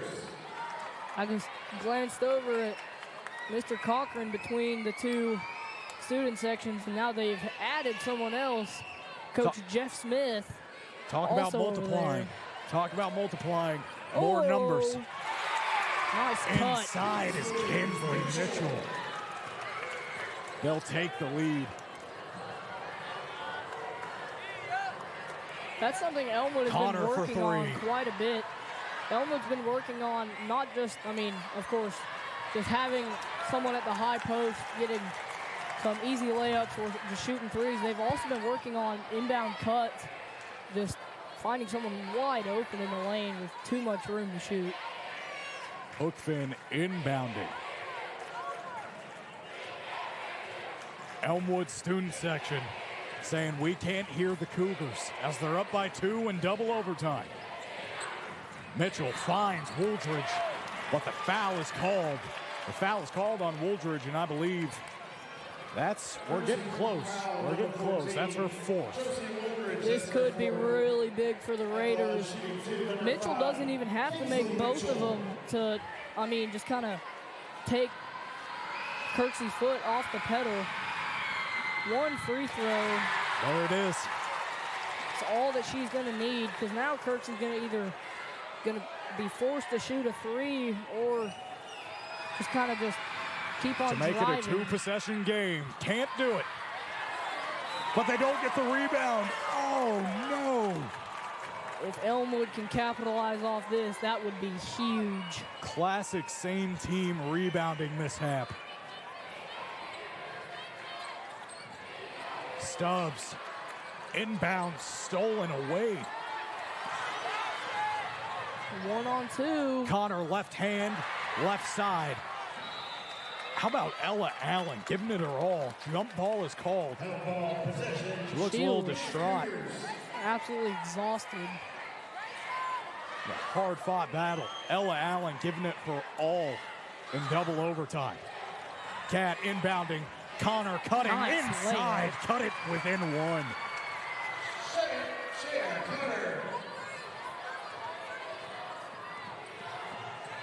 Because Mitchell made one of those free throws, that gives Elmwood some space to not rush anything, but Cougars take the game. Applying the pressure defensively. Oh my goodness! Out of nowhere. Now you see her. Now you don't with the steal. Cat gets a hand on it as well. Liam is going to go ahead and touch the game ball, get it back to coach. Attaboy. Helping in every way you can. Where did she come from? I have no idea. I mean, that was insane. The Magic Woman. She'll go ahead and inbound. We'll see if she has another rabbit in the hat.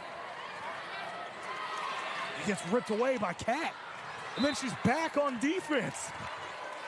She's all over the floor. She's giving it her all. I mean, that's what we've seen from her all season, but, I mean, never to an amount like this. You can't tell me that these two teams don't want to win. 47 seconds left. Connor driving right like she has all night. My goodness. Kirksey takes the lead. Clock is running. 26 points for Connor. She That is is having a unreal. night. Roslyn driving left, looking for a Oh, pass. no, she lost Nobody it. tipped it, and it's going to be Kirksey ball. Elmwood doesn't have any timeouts left. Louise checks in for Roslyn. Elmwood student section was the one saying, "We can't hear you." Now, it's all smiles on the Kirksey side of things.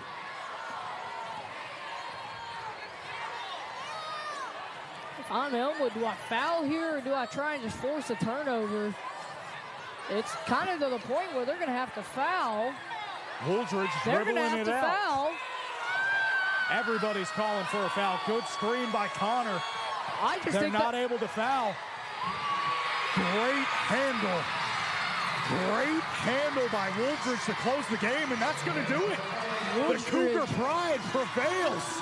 They take down the Emerald City in an absolute thriller of double overtime. My goodness. Liam, what do you have to say about this one? I mean, that was just an excellent game. I did not see it ending like that. If the boys' game is half as eventful as this one, we are in for a good night, so don't go away. 8th grade boys' game coming up shortly. We'll be back.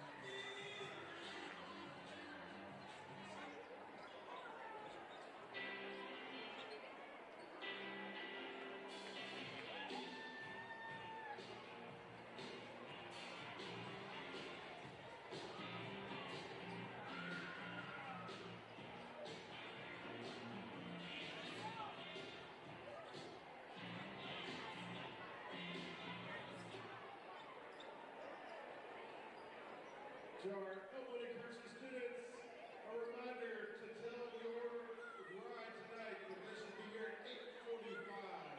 8:45 is the pickup time. Please tell them that's the time that the next game approximately will conclude. 8:45.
Hello, everybody, and welcome in. I'm Mason Humpner alongside Liam Lawson, and we are here for a electrifying crosstown matchup against the Kirksey Cougars and Elmwood Raiders. We're about to get underway with some starting lineups.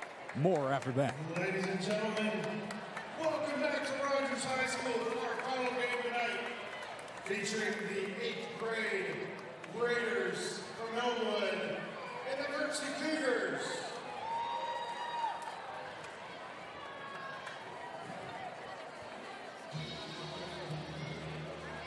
Now let's get tonight's starting lineups first for the Raiders from Elmwood. Number 0, Kipton Kennard.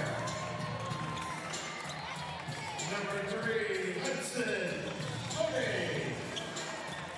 Number 13, Noah McMahon. Number 15, Joseph Young. And number 34, Jax Holloman. Elmwood is coached by Rudy Sanchez. He's assisted by Elijah Baker.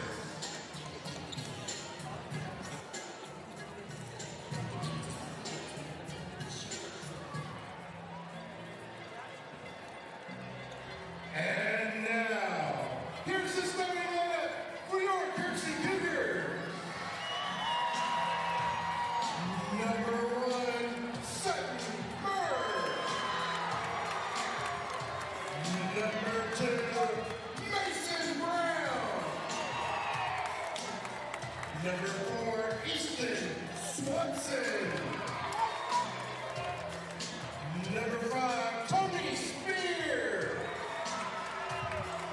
And number 50, Jaden Rodriguez. Kirksey's coached by Jared Magnus. He's assisted by Robert Staggs and Rob McCullen.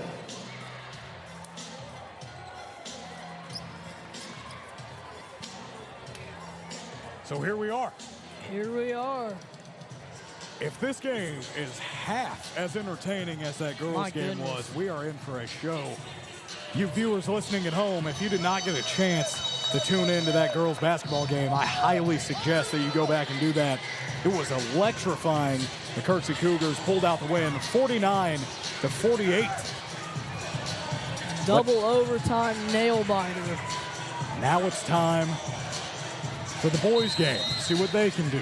Rodriguez not able to win the tip. Elmwood hauls it in. I mean, this Elmwood team, they've been really good all season, but they've been able to use their size as just a massive advantage. Of course, we see Noah McMahon and Joseph Young.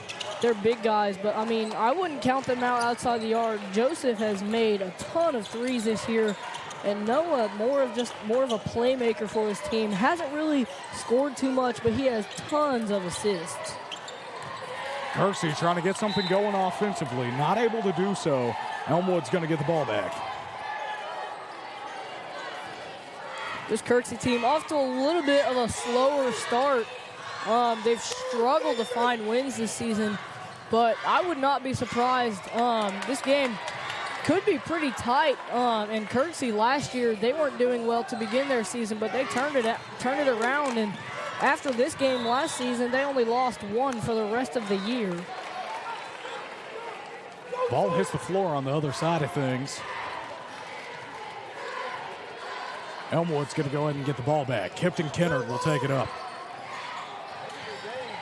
Definitely the best shooter on this team, Kipton Kennard. He's just automatic from beyond the arc. I mean, he can drive too. He's got some nice moves in the paint, just like Driving that. baseline on Murr. They're going to count the basket. He'll head the line for the N1 opportunity. Foul number 1, Sutton Murr, his first, Kirksey's first team foul. Kennard at the line, shooting 1.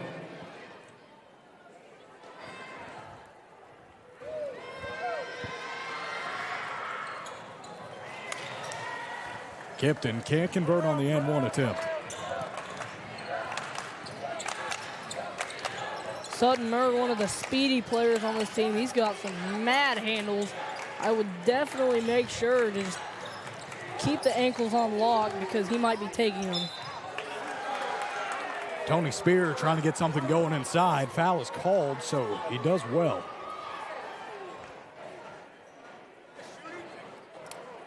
Elmwood foul number 34, Jax Holloman, his first team foul. Jax Holloman, one of the kind of self-starters for his team. Jax may not be the most skilled player on the team, but he's kind of like, I forgot her name, but he's going to give all he's got, I mean, every single time. It doesn't matter. Talking about Jax Holloman as you were right there. He hauled in the rebound on the other side of the floor, and that turned into Kipton Kennard with another chance at an and one attempt. Beautiful shot by him. Nice layup. Foul charge of Seth Murray, his team's second. Kennard at the line, shooting one. Eli Sanchez enters the game for Mercy. Kipton Kennard, easily one of the better shooters on this Elmwood team. And I mean, if I'm Kirksey, he's not the one that we want to send to the line. Or Noah McMahon. Noah McMahon is a surprisingly good free throw shooter for his size, which is a big time advantage because he can drive and go get fouled and then make the 2 easy buckets. Two guys we just mentioned there both have brothers that go to the high school currently. Yep. Kipton with the twin brothers of Hudson and Cohen, older than him, and then Lincoln, older than the other McMahon. So this is something to play for in this arena. Correct me if I'm wrong, but I believe Lincoln McMahon is already playing on the varsity team, and he's only a freshman. Yeah, he puts up some good minutes for the Mounties. He does a good job.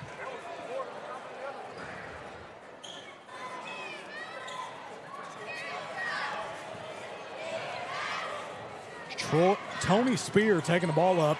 Pass gets broken up, intended for Mason Brown. He ends up getting it back. He's driving kick over to Ramirez in the corner. Doesn't fall. Rodriguez, my apologies. Shot goes up again. Diving bodies out of bounds. A lot of hustle. By Young. This crosstown rivalry.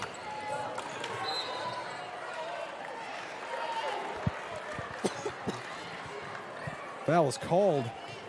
And Easton Swanson's going to head to the line to shoot two. Elmwood foul number 13, Noah McMahon, his first, team's third, at the line shooting 2, Easton Swanson. I mean, if you just look at this Elmwood team compared to standing next to some of these Kirksey guys, some of Elmwood's guards are the size of the Kirksey forwards. Kirksey's going to have to find a way. They're just going to have to man up and draw some charges. They're going to have to be able to deal with the contact if they want to keep Elmwood from scoring a lot. 3 new bodies check in for Elmwood. You'll have to talk some more about this, but it seems that this Elmwood team seems to be pretty deep. They have a ton of depth. I mean, we subbed in 3 there, but I wouldn't be surprised if we see 2 more coming in this first half. Carson Conwell really hasn't got to play that much, but he is a bucket. I don't know why. I mean, he is pretty small, but Carson Conwell, great shooter. And then, of course, never mind. Bennington is already on the court. Easily the most physical player on this team.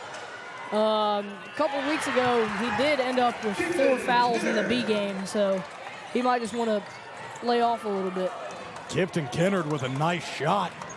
Some of the coaches on the Elmwood side of things wanted a foul call there. They don't get it. It's going to be 6-2, despite the scoreboard difficulties that y'all are seeing at home. Shot goes up. Easton Swanson drew some contact. He'll head to the line to shoot 2 more. Elmwood foul number 12, Braxton Terry, his first. Team scored.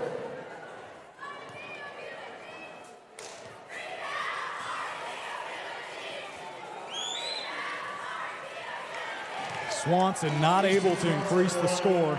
Still 6-2 with another chance to do it again. We're going to see a lot of subbing from this Elmwood side. Coach Sanchez likes to keep everybody fresh, so instead of leaving one of our better players in for a long time, he's going to sub out quite a bit. And like you said, because we have so much depth, he's able to do that without being worried about a little worse performance from a certain player. He keeps everybody fresh. and that just maximizes Elmwood's ability to play well. Hudson Honey taking the ball up, pass to the corner. Tried to force something across the court. Kirksey able to get a hand on it. Shot goes up. Gets poked away. Coach Sanchez calling out a play.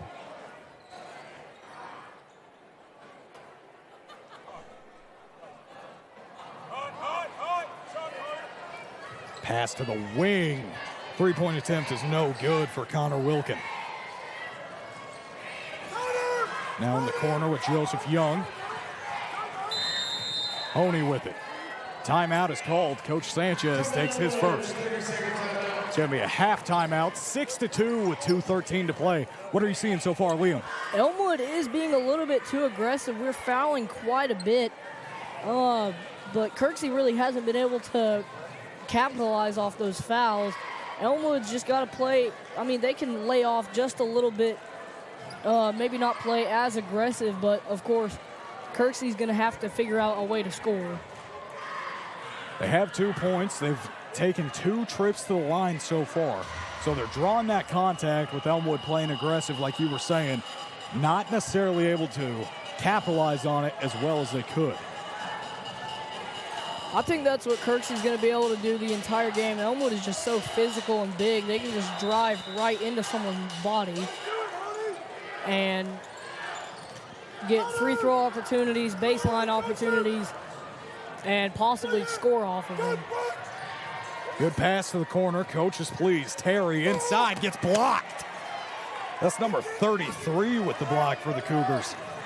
Kason Prater with a nice block. Grabbed the rebound as well. He's taking a move on Honey. That's number 11, Eli Sanchez. Driving left side. Draws the charge. Chicken sandwich for Brax Terry. I was just about to say, if there is anything that the Emerald City takes pride in, second one of these, taking a charge and getting possession back, he will be pleased with that chicken sandwich. Every day after the basketball games, Coach Baker brings you a free chicken sandwich from Chick-fil-A for every charge you got. And Brax Terry, Noah McMahon, they've been eating quite a lot of Chick-fil-A this season. And that's all effort. That's all effort right there. I mean, sure, a little bit of it goes into a delicious piping hot chicken Sammy, but for the most part, that's effort. Speaking of effort, Sanchez rips the ball away. Another one gets set. I don't know. Oh! I don't know if he had that right foot set. I think that's what it's going to be. I completely agree with you. Number 12, Braxton Terry. That's his second, team's fifth. At the line, shoot 2, number 11, Eli Sanchez. Just like that, Kirksey's already in the double bonus. Minute 27 left to play in this first quarter. Having some clock difficulty for you guys at home. Well, there's a minute 27 left to play as Sanchez misses the first free throw. Coach Sanchez is making sure the foul was on Honey, not Terry. The referee said the foul was on Terry. Terry was nowhere near the ball. He was on the other side of the court. That hurts. Him picking up 2 fouls, but as we talked about earlier at the top of the broadcast, this is a deep team. 6-3. Kirksey able to halfway capitalize on a trip to the line. Kipton Kennard giving me some love here at the scorer's table. He's going to check in. Shows the kind of confidence that he plays with. Definitely excited to see Kennard going up against Rodriguez there. Both two very just shifty players. They're going to be moving around quite a bit. One thing I got to say about this Kirksey team, I really like the sense of urgency that they have. Every move that they make has a purpose, and they're trying to attack that quick. If you're a Mountie coach right now watching this game, again, it's one of those things that you like to see. Take the scoreboard out of this. Let's talk about effort. This is a good thing to see out of both sides. I mean, you can leave the scoreboard in. Elmwood is only up 3. Although it seems like Elmwood's just had control. I mean, Kirksey has been taking advantage of how physical Elmwood is. I mean, Elmwood already got 5 fouls in the quarter. And, I mean, that's something that I've seen all season traveling with the team. Nothing really has changed. Elmwood fouling quite a bit. Mason Brown with a nice pass to set up a good look for Tony Spear. Not able to capitalize on the floater. Pass to the corner. Now down inside, back out to the other wing. Too much space. But he can't capitalize on it. McMahon with a missed three. All year, Coach Sanchez in practice has talked after the games that we've lost. It's been the same thing. It's just we get beat in the paint. So Coach Sanchez all year has been talking about, do you want to be bullied or do you want to be the bully? So that's why Elmwood is just so aggressive in the paint. Their box out, they're going to be very aggressive. They're going to be shoving around and making space for themselves. Doing the bullying themselves in the paint, ripping that steal away. Kipton Kennard wasn't quite sure how much time was left on the clock. And to end the first quarter, 3-6. Not a very high-scoring affair. We'll be back after the break.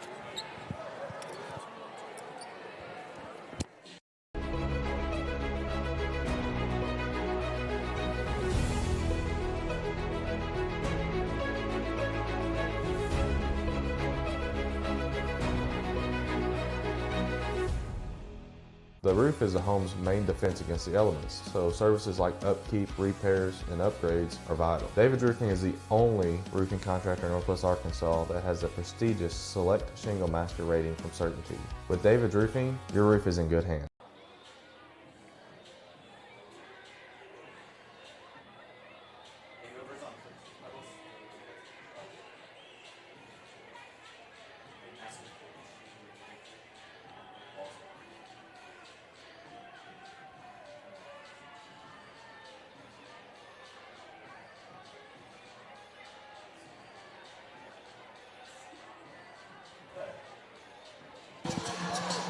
Coming back for a low-scoring affair.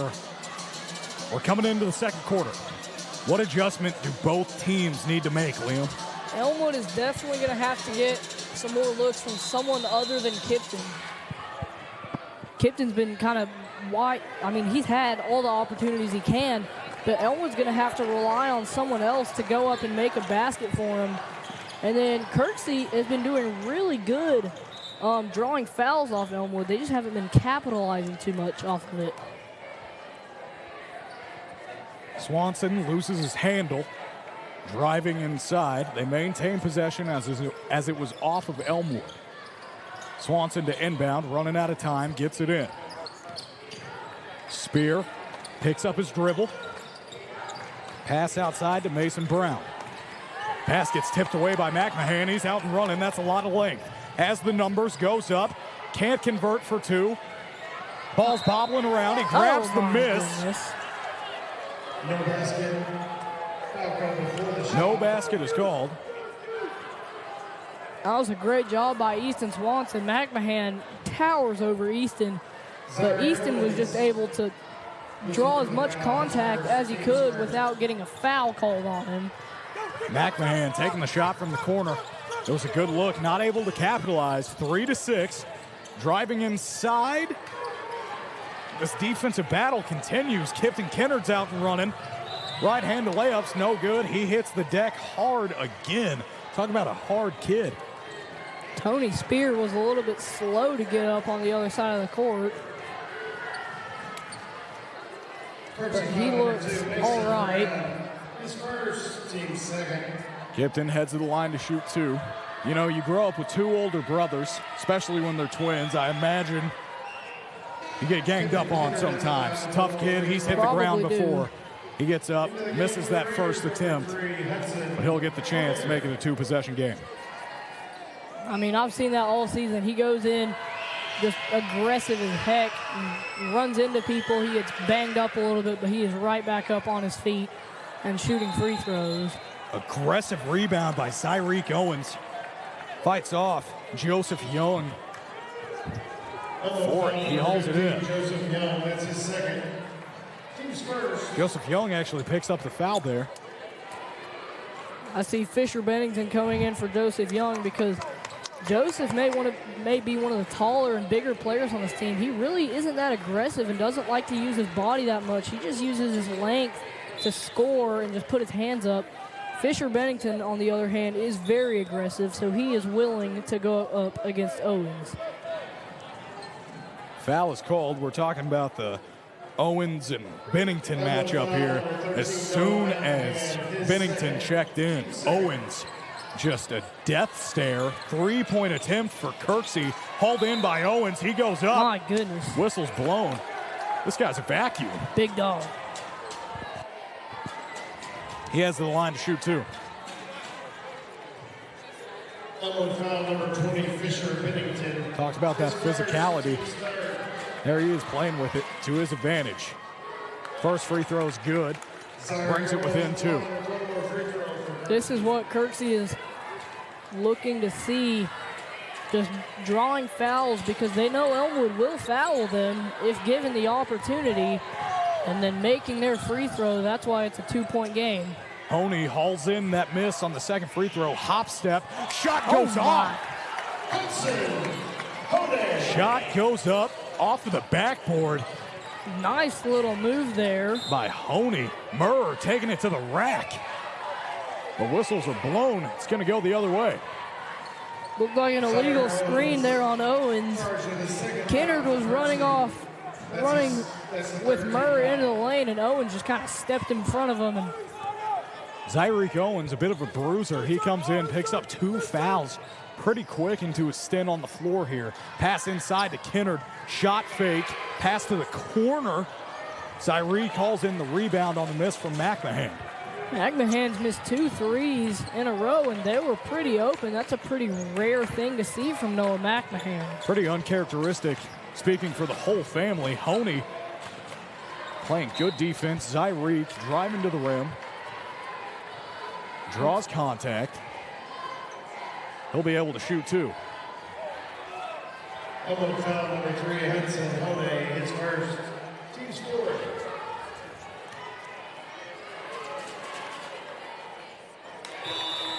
Makes the first. 2 new bodies in for Elmwood. Braxton Terry and Connor Wilkin. I think why Kirksey is surprisingly successful coming in this first half is they're unfazed by how physical Elmwood is being. Elmwood, what they like to do, they just like to knock the will out of any team to drive anymore, so all the other teams that Elmwood will face, they'll take unnecessary shots or really bad shots.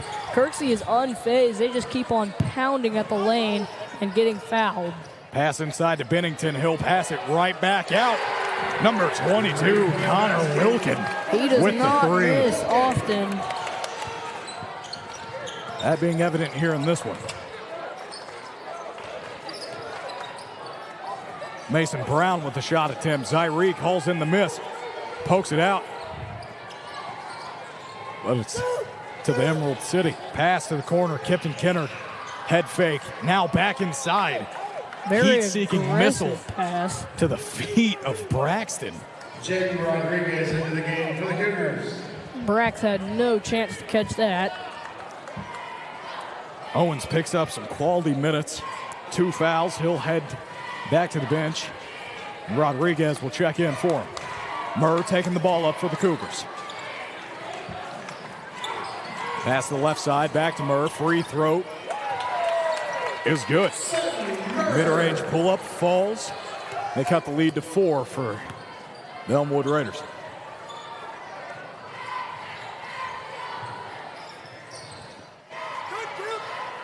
Pass to the corner again. Kipton Kennard driving in to the other corner now is Braxton Terry.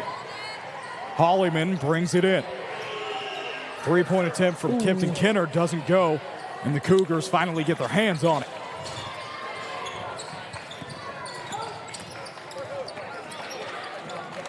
Elmwood just seems a little bit confused with how Kirksey has been able to fight back, and they're just unfazed.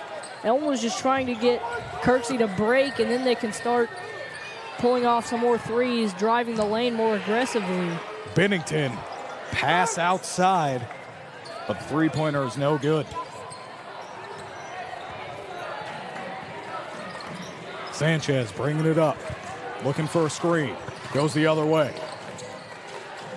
Met by 3 Elmwood defenders driving inside. Wade. Tony Spear driving in. Shot doesn't go, but he'll go to the free throw line. Elmwood foul number 12. Spear definitely upset after missing that layup. There was no one in front of him. He was getting fouled on the arm from behind himself, but he's definitely wishing that he had made that layup. Braxton Terry picks up his 3rd foul. We talked about with this second one, was it him, was it somebody else? Doesn't matter, they gave it to Terry. That's going to be his 3rd, so he'll head to the bench, and a lot of new bodies will come in for Elmwood.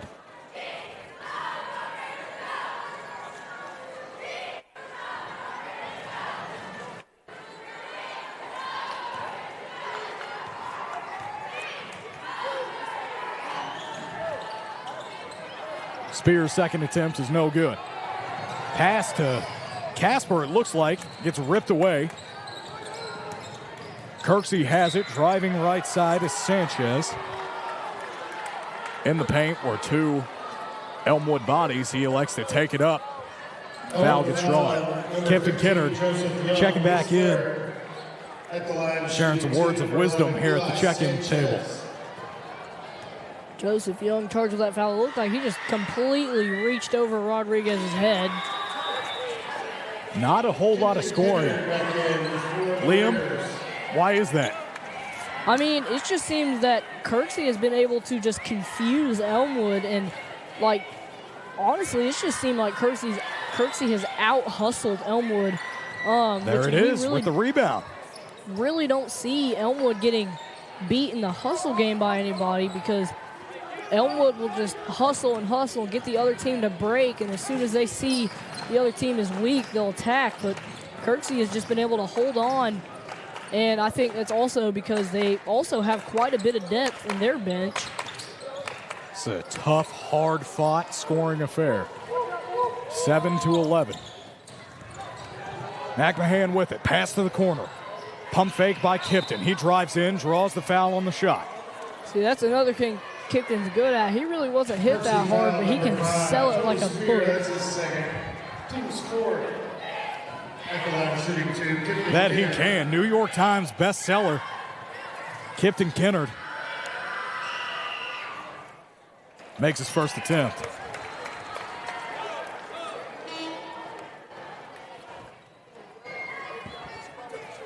Easton Swanson checks in for Rodriguez.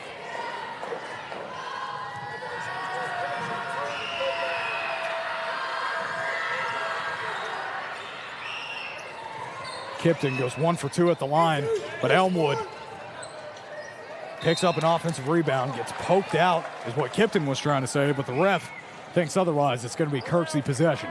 Minute 20 left to play here in the first half. Kipton wasn't arguing for it too much, so I think he knew most of the time when he believes something, he's going to fight for it until it gets changed or he is told to shut up. But let that one go easy. Murr, pass outside. Coach Sanchez wants to travel at the bottom of your screen. Into him. Picks up the charge instead. We've been talking about Kipton hitting the deck all night. He does it again defensively. Ref calling the ball back. Couple seconds run off the game clock. Kirksey foul number 5, Tony Spear. That's his 3rd. Team Smith. Jaden Rodriguez returns for the Cougars. I don't know if you fans can see it at home, but there is a Kipton Kennard fat head cutout, essentially, being waved around in the student section for Elmwood. We'll get back to that. Under a minute to play here in the first half. I've seen quite a few of them. I see a Fisher Bennington, Jax Speaking of him, Holloman. three-point shot. Hits the shot clock, but it doesn't get called. Clock runs as Rodriguez There's a Noah McMahon. cleans the glass. They got him everywhere. Murr with some nice handle. Sutton Murr. Listen, Sutton is pretty short, but he can jump, as we saw there. I mean, he could probably probably not touch rim, but I think he could get backboard pretty easily. Kipton Kennard, back-to-back offensive turnovers. Very uncharacteristic of Kipton. Kirksey only down by 3 with 22 seconds left to go in the half. It's going to be Kirksey ball as it went off of the hands of Murr.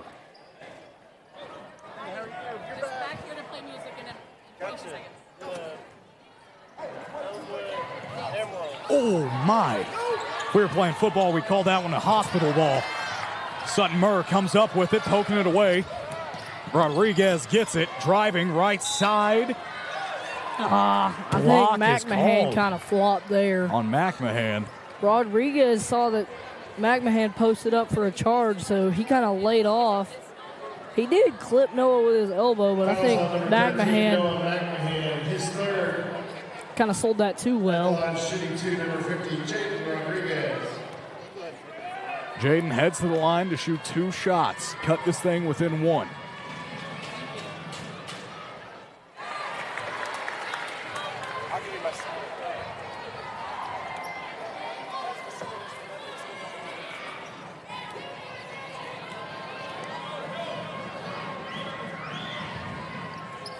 Rodriguez misses the second one. Grabs his miss, though, goes back up with it. See, that's how Kirksey has excelled. Trying to tie the game. Ball is going to stay with Elmwood with 3.4 to go, and you're absolutely right, Liam. Kirksey's just been able to get so many offensive rebounds that most teams aren't able to get against Elmwood because Elmwood has that bully or get bullied saying. All about mental toughness here. Kipton Kennard not able to go. We're going to head into halftime. Young scholars, don't forget to call your parents or whoever's. But before we do so, we're going to channel to the student section. Check out those big heads that they got going over there. You know any of those names? Let's see where we got. I see Brax Terry down there in the far left. There's Noah McMahon. Can't see anymore. Now we're going to go back to the halftime show. We'll be back after this.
The roof is a home's main defense against the elements, so services like upkeep, repairs, and upgrades are vital. David's Roofing is the only roofing contractor in Northwest Arkansas that has the prestigious Select Shingle Master rating from Certainty. With David's Roofing, your roof is in good hands.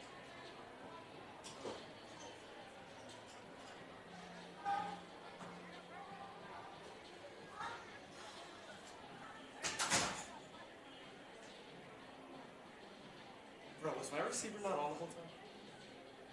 What? Was my receiver not on the whole time?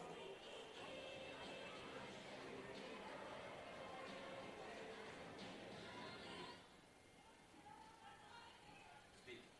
Was my receiver not on the whole time?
Because, I mean, like you've said, all that depth that they have, they had even more last year, but we had quite a lot of people stop playing.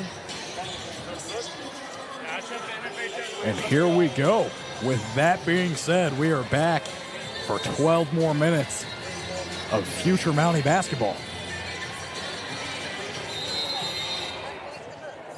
Holloman inbounding to Kennard, and away we go. Good cut by Kennard. Saw a little bit too late by Honey. Kennard got triple teamed down there on the baseline. They don't want to give him anything. Not even hinting at him getting a shot off. Holloman is going to shoot 2 at the line as Sutton Murr picks up his 3rd foul early in the second half. That's going to hurt. Jax Holloman is the line for Elmwood with 1 more free throw.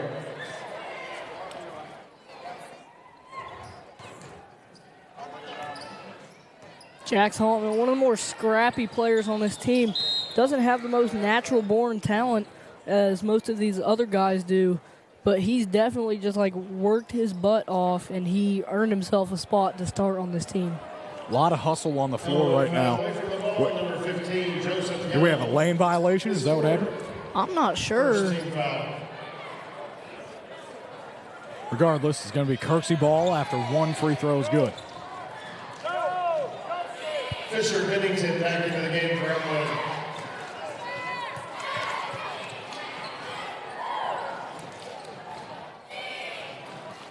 Elmwood decides to back off a little bit.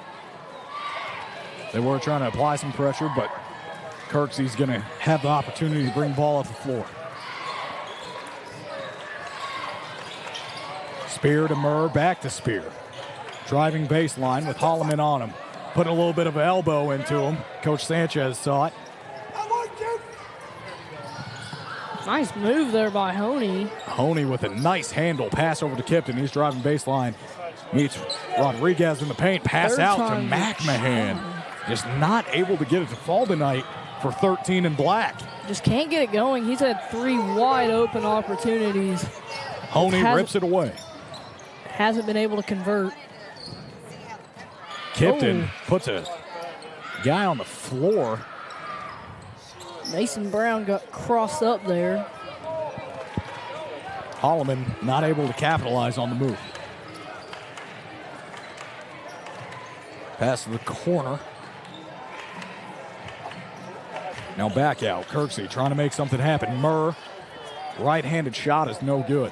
I'm a little surprised there to see Easton Swanson going on the baseline against Bennington, and he was just driving his shoulder into Bennington's gut, and then Fisher just kept on backing up and giving him more.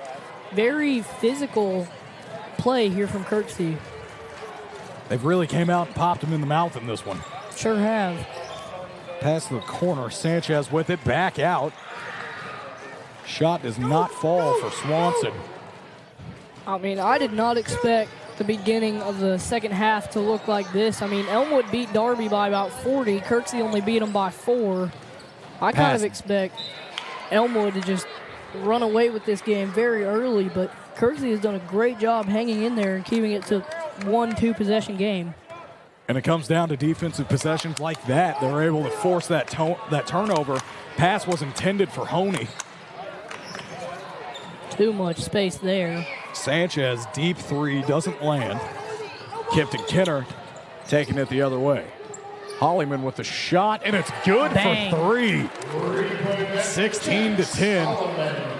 That's our first point scored in this second half.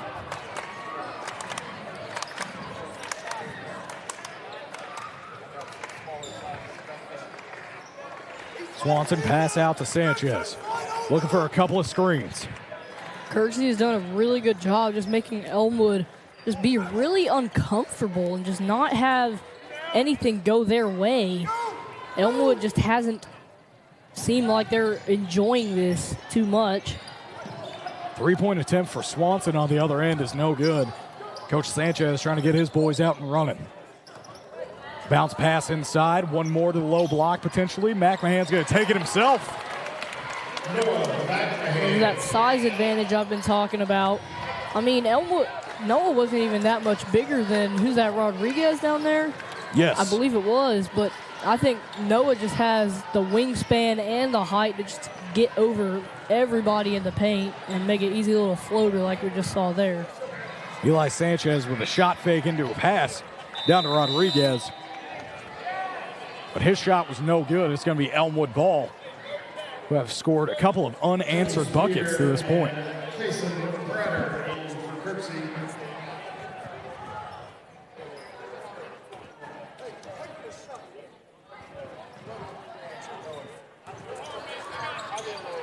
Sanchez congratulating Holloman on firing a shot. Jax Holloman's been pretty passive all season shooting-wise. He's been willing to drive anytime he wants, but Jax Holloman's been very timid to shoot beyond the arc. Coach Sanchez really glad to see him rip a shot there. Possession stays with the black jerseys.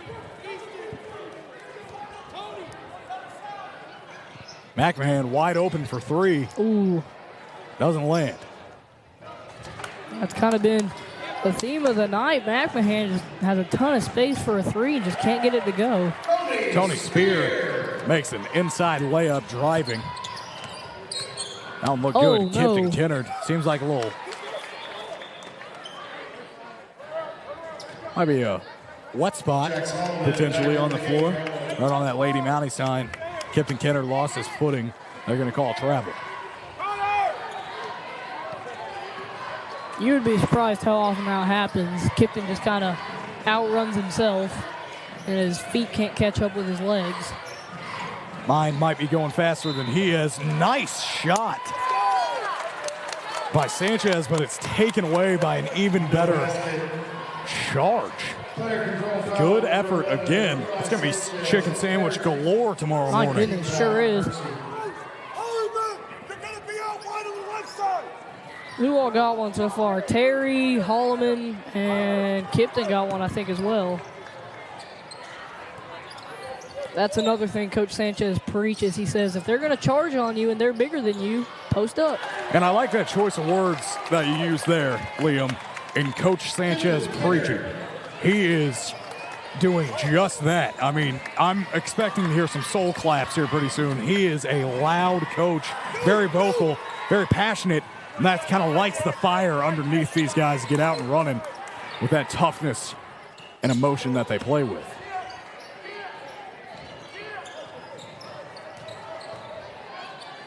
Honey making a move. Spear comes down with it.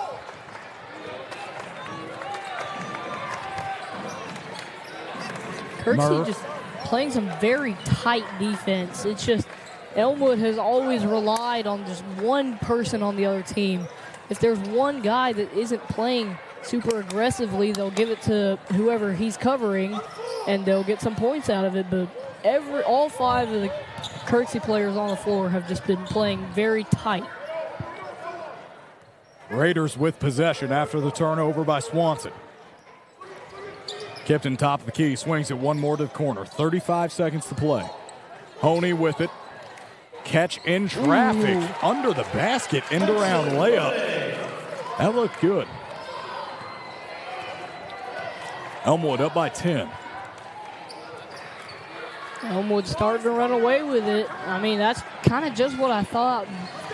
Kirksey's going to get tired, and Elmwood's just going to keep on subbing and just get some more players who could start, but it's just we just have such a loaded roster.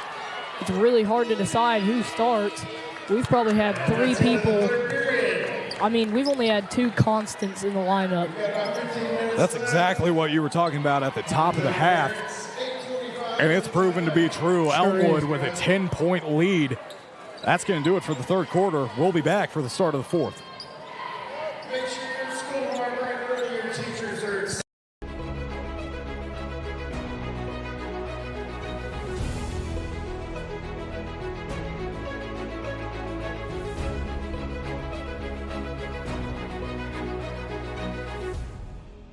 The roof is the home's main defense against the elements, so services like upkeep, repairs, and upgrades are vital. David Roofing is the only roofing contractor in Northwest Arkansas that has the prestigious Select Shingle Master rating from Certainty. With David Roofing, your roof is in good hands. What's at stake for both teams? With one team's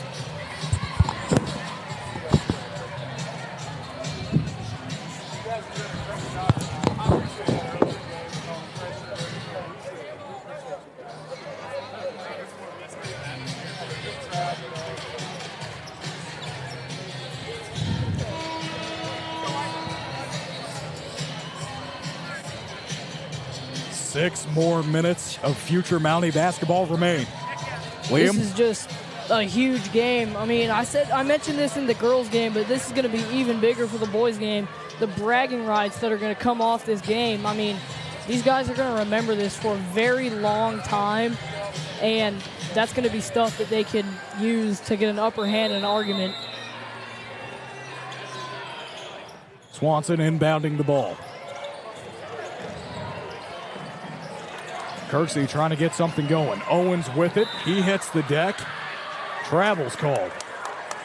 I like the matchup of Young and Sanchez here, two lankier guys who are willing to shoot the ball, but they can also drive and make plays in the paint as well. I'm really interested to see how that plays out. We'll have to see. Terry pass over to Kipton. He steps up, pretends like he's going to shoot it, but leaves a wide open three-point shooter in the corner. That's Connor Wilkin. Murr taking it up. Looking for a screen from Owen, driving inside. Bennington was all over him and the whistle's blown. I mean, not often do you see a little guy just be that willing to go right into the paint, and that's often what he does. I mean, I've watched many of their games. Me and Sutton have been friends for a very long time. He not often will make the layup, but what he does, he just goes right into the first body he sees, and he gets the free throws. With his height, play style, I mean, what NBA comparison would you give him? I mean, man, crap. Man, I forget his name. You got a team for me? No. Muggsy Bogues, that's what I was going to say. Muggsy Bogues, a Muggsy fighter, Bogues, relentless. Yes. Took me a while there, but Hey, you got it. Ball stays with Kirksey. Spear with the shot. No good. Muggsy Bogues at 5'8". I mean, Sutton That's pretty generous. Yeah. I'm going to go ahead and cap him off at 5'3", Muggsy Bogues. Oh, Kipton Kennard throwing shots at Sutton Murr. Talk about two guards that are just tough as nails. I've been saying it all night. I talked about it in the girls' game, talked about it in the boys' game. But again, if you're a coach, this toughness side of things is what you want to see most oh yeah. out of these feeder schools coming into this thing. You can't coach that. And we have seen nothing short of that. There's Murr again, just putting his head down, going to work. It's a little bit easier for Owens. He turns the ball over. Sanchez coaching up his guys more than ever here in the fourth quarter. I mean, he's never going to stop talking. There's been games we're up by 30. Someone on the B team messes up just a little bit. He's in their ear. That's for sure. Nothing but the best. Tony Spear hauls in the miss. Like to see the Cougars move with some urgency here. Swanson with it. Defense all over it. Owens, high post, back out to Swanson. His shot's good. Nice little teardrop there. Oh, my goodness. McMahon gets the bucket. The transition defense, very lazy there. This is where Elmwood just capitalizes and kind of runs away with games. It's whenever the other team just starts getting lazy, Elmwood is going to just put on more pressure than we've seen all game. Elmwood foul number 20, Fisher Bennington. That's his third. Team's third. Jax Hollyman and Kipton Kennard check back in. Kipton Kennard and then Jax Holland into the game for Elmwood. Number 11, Eli Sanchez into the game for Kirksey. Bullet pass to Swanson there. Very Hook shot immediately after. Doesn't fall. Honey in trouble. Gets the ball back in, but it's to the Cougars. There was that lazy transition defense again. I mean, I don't even know if it's lazy at this point. I think Kirksey is just gassed. Hudson Honey was just absolutely dusting everybody up the court. The pass was just a little bit too far away. Pass over to Mason Brown. Sanchez has it now. Bodies all around. People helping him. Swanson, pump fake, drives in. Couple of shoulders. Back over to Brown. His shot is good. Kirksey You don't really see many of those these days. Just those flat foot jumpers. I mean, not even a jumper. Sorry, he was just standing there and he shot it. You don't really see that too much, but great job by Mason Brown.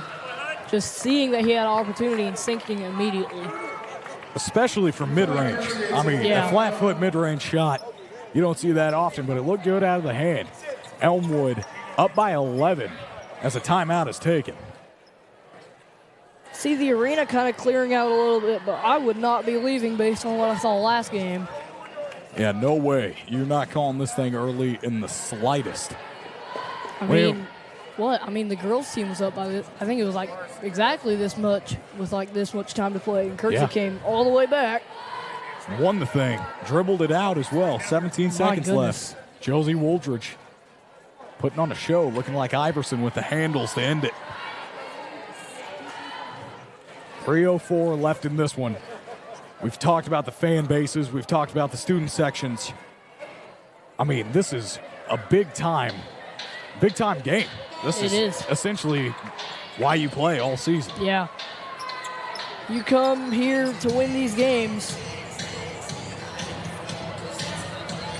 And, yeah, this is the only game that they get to play against each other this season, unless this would be very hard to do, but if they somehow both ended up in the conference championship, they could be able to go there. But both of these teams, or I know Kirksey is out of the running and Elmwood is pretty much eliminated from making it to the conference championship. Pass into the corner to Spear. Put a move on McMahon, draws the contact, rims out. In and out. That's just the worst thing to see, especially when you're getting fouled. You go up and you're like, yes, and one. You see it just spin out and you go, dadgummit. Dadgummit. Dadgummit. Shooting 2 at the line is Tony Spear. Misses the first. Honey will check back in. McMahon will come out. For the Cougar side of things, looks like we're going to have a sub in here in a little bit.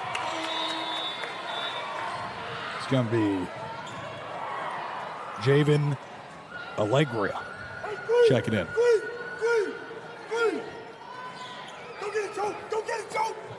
New face for Kirksey. Joe better go get it. I don't know what that means, but I don't think Joe went and got it, but Kip sure did. maybe a bit of a decoy there. As Kipton draws the foul. Many of the plays for press break for Elmwood are started with Joseph Young, but Kipton Kenner just turned around and burned it up the court, and Connor Wilkin, being the Elmwood quarterback, just can haul it as far as he wants. It's pretty good insight. You keep up with Raider football? Sure do. Yeah? Matter of fact, I played for, well, I was on the team. I did not play at all. Hey, happens to the best of us. Yes. What position were you scout teaming, though? I was a safety and corner, so mostly just a defensive back for scout team. Yeah? Hard hitting? No, not hard hitting. No? No. Hey, that's all right. Tops my story. Quite all right. I was one more McDouble away from probably not being in this broadcasting booth. So, you know, we all have our stories. Percy foul number 2, Mason Brown. His second, team second. Elmwood still just being very aggressive foul-wise. This might be, well, never mind. There's 2 minutes and 42 seconds left. They have 4 fouls. All these, the 3 quarters, that we've already played, Elmwood has ended with 5 fouls. It's 29-17, but Elmwood has just kind of been very aggressive all game long, and that's how they've been successful through this game. Hollyman with a nice drive inside, some of that aggression you were talking about. But also, we were talking about it at the top of the broadcast. This Kirksey team came out ready. They knew that Elmwood was going to throw elbows, punches, get knocked down, get right back up. And Kirksey, for a long part of this game, was right there with them, going blow for blow, delivering some blows of their own. I got to give it to them. That is the longest I've seen a team hang in with the Raiders without either us breaking or the other team breaking, us as an Elmwood. Elmwood, of course, with losses to the, oh my goodness, he just grabbed it right out of his hands. Sutton gets stolen from like candy from a baby. He goes up right side, trying to make something happen, gets blocked.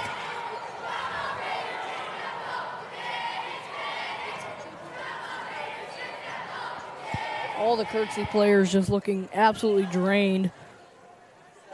I'm kind of surprised I'm not seeing more of their subs come in. Elmwood, of course, they got 3 or 4 guys on the bench that they can use anytime they want. I'm kind of surprised we haven't seen Carson Conwell or Joe Kraut in quite yet. I'm very excited to see when they play. Joe is probably, he's very quick. He's got really good defense, and he can shoot as well. Carson Conwell is a dead-eye shooter, so excited to see them come in. It's going to be some good minutes for those boys. Holloman making the most of his while he's out there, though. That's his second 3 of the night. Probably his second 3 he shot all year. He's been here very they timid. come. It's going to be 4 new bodies in for the Raiders. All the subs, Joe Kraut, Max Edwards, Carson Conwell, and Maverick Hurst, all going to come in for the Raiders. That Kraut family name in this arena is definitely known, to say the least. Rex Kraut, the oldest. Gus Kraut actively on the Mountie team. Leo Kraut on the Mountie freshman team. The list goes on and on and on. And Joe with the chance to make his family proud here tonight. We've got more on the way as well. There's how many more? 2 more Krauts? 2 more. that are going to be coming up after Joe. Elmwood called the timeout. Timeout is called. In fact, when we went and played in Fort Smith, of course, Rex goes to the University of Fort Smith. So while we were playing down there, he just walked in. He's giant. Rex is just huge. Yes, he is. He's definitely got the size. Rex, if you're watching tonight, shout out to you. What's up, Rex? Hopefully, unlike last night, you're not in a dorm room all alone. I want to give a special shout out to some of the young guns, some of the future Mounties that have been helping us tonight. Liam, you have been awesome in both games. Thank you. But so have our camera operators, Daisy, Gunnar, Daniel, and Seth, going at it. They have been helping us out. All from Kirksey, all Cougars. I'm outnumbered. Outnumbered, Liam, but you've definitely left your mark. You've done a great job, as has this whole crew. So thank you guys for coming out and getting some experience.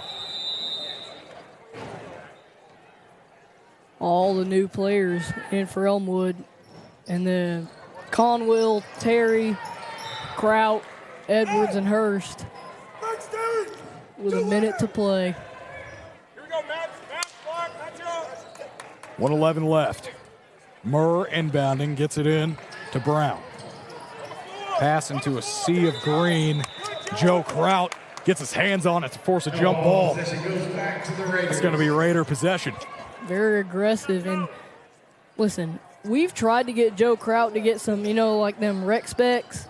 Yeah. So they don't fall off. But Yes. those glasses are indestructible. I mean, I remember in practice one time, they got knocked off his face. Noah was running up the court. He stepped right on him, and Joe just fixed them. And then another time they fell off and, slid under somewhere. They got dust all over him. Joe didn't even wipe them off. He was just walking around, only could see, above the glasses. Rex, I don't know if you're watching, but you need to copyright claim Rex Specs if there's a vision carrier over down in Fort Smith. You got to get with them, maybe some potential NIL. I don't know legally what that looks like for you, but Rex Specs, you heard it from Liam. Cut him a check. 49 seconds left here in this crosstown rivalry matchup. The Raiders have led the sale pretty much all night. They've had their way. It's been close at times, but the Raiders have really done a good job. Kirksey, though, fighting hard.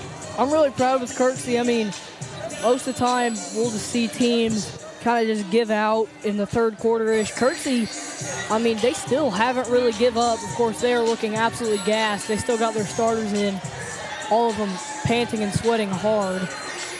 But Elmwood has just absolutely laid it on them and not giving them any breathing room at all. It's been a hard-fought battle here in Mountie Arena. 49 seconds left of it to go. Raiders up by 16. Pass gets inbounded, intended for Joe Kraut, ripped away by Murr. Joe Kraut gets his hands on it, defensive presence. He's gonna have to dribble it up court. There he goes. Murr getting a little handsy. That's a hard thing to do. I mean, Sutton is very fast, and Joe was just running, I mean, almost outrunning him. Sutton kind of had to hold on to him, then ended up wrapping his arm around him, trying to knock it out. So Joe will shoot two. Joe Kraut at the line that his brothers have shot many free throws at before. Makes the first one.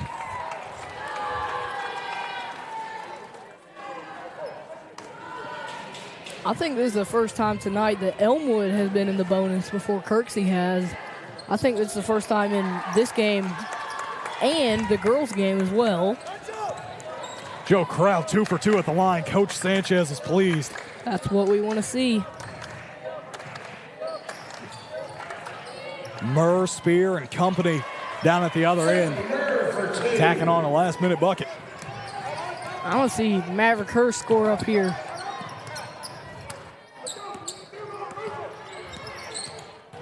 Braxton Terry dribbling it out.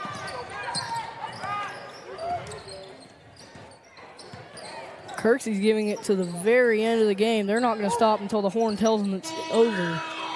Ball gets tipped away, and that's going to do it. Kirksey 23, Elmwood Raiders 39. Elmwood comes away with the win here in future Mountie night. Crosstown rivalry. That's going to do it. Liam, what do you got?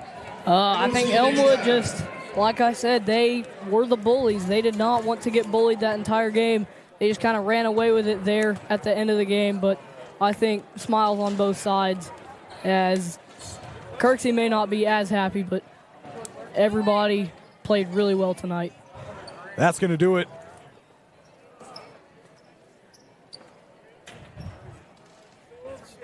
Next Friday, however, we're going to host Heritage here. That's going to be the next live stream. Until then, I'm Mason Hunt.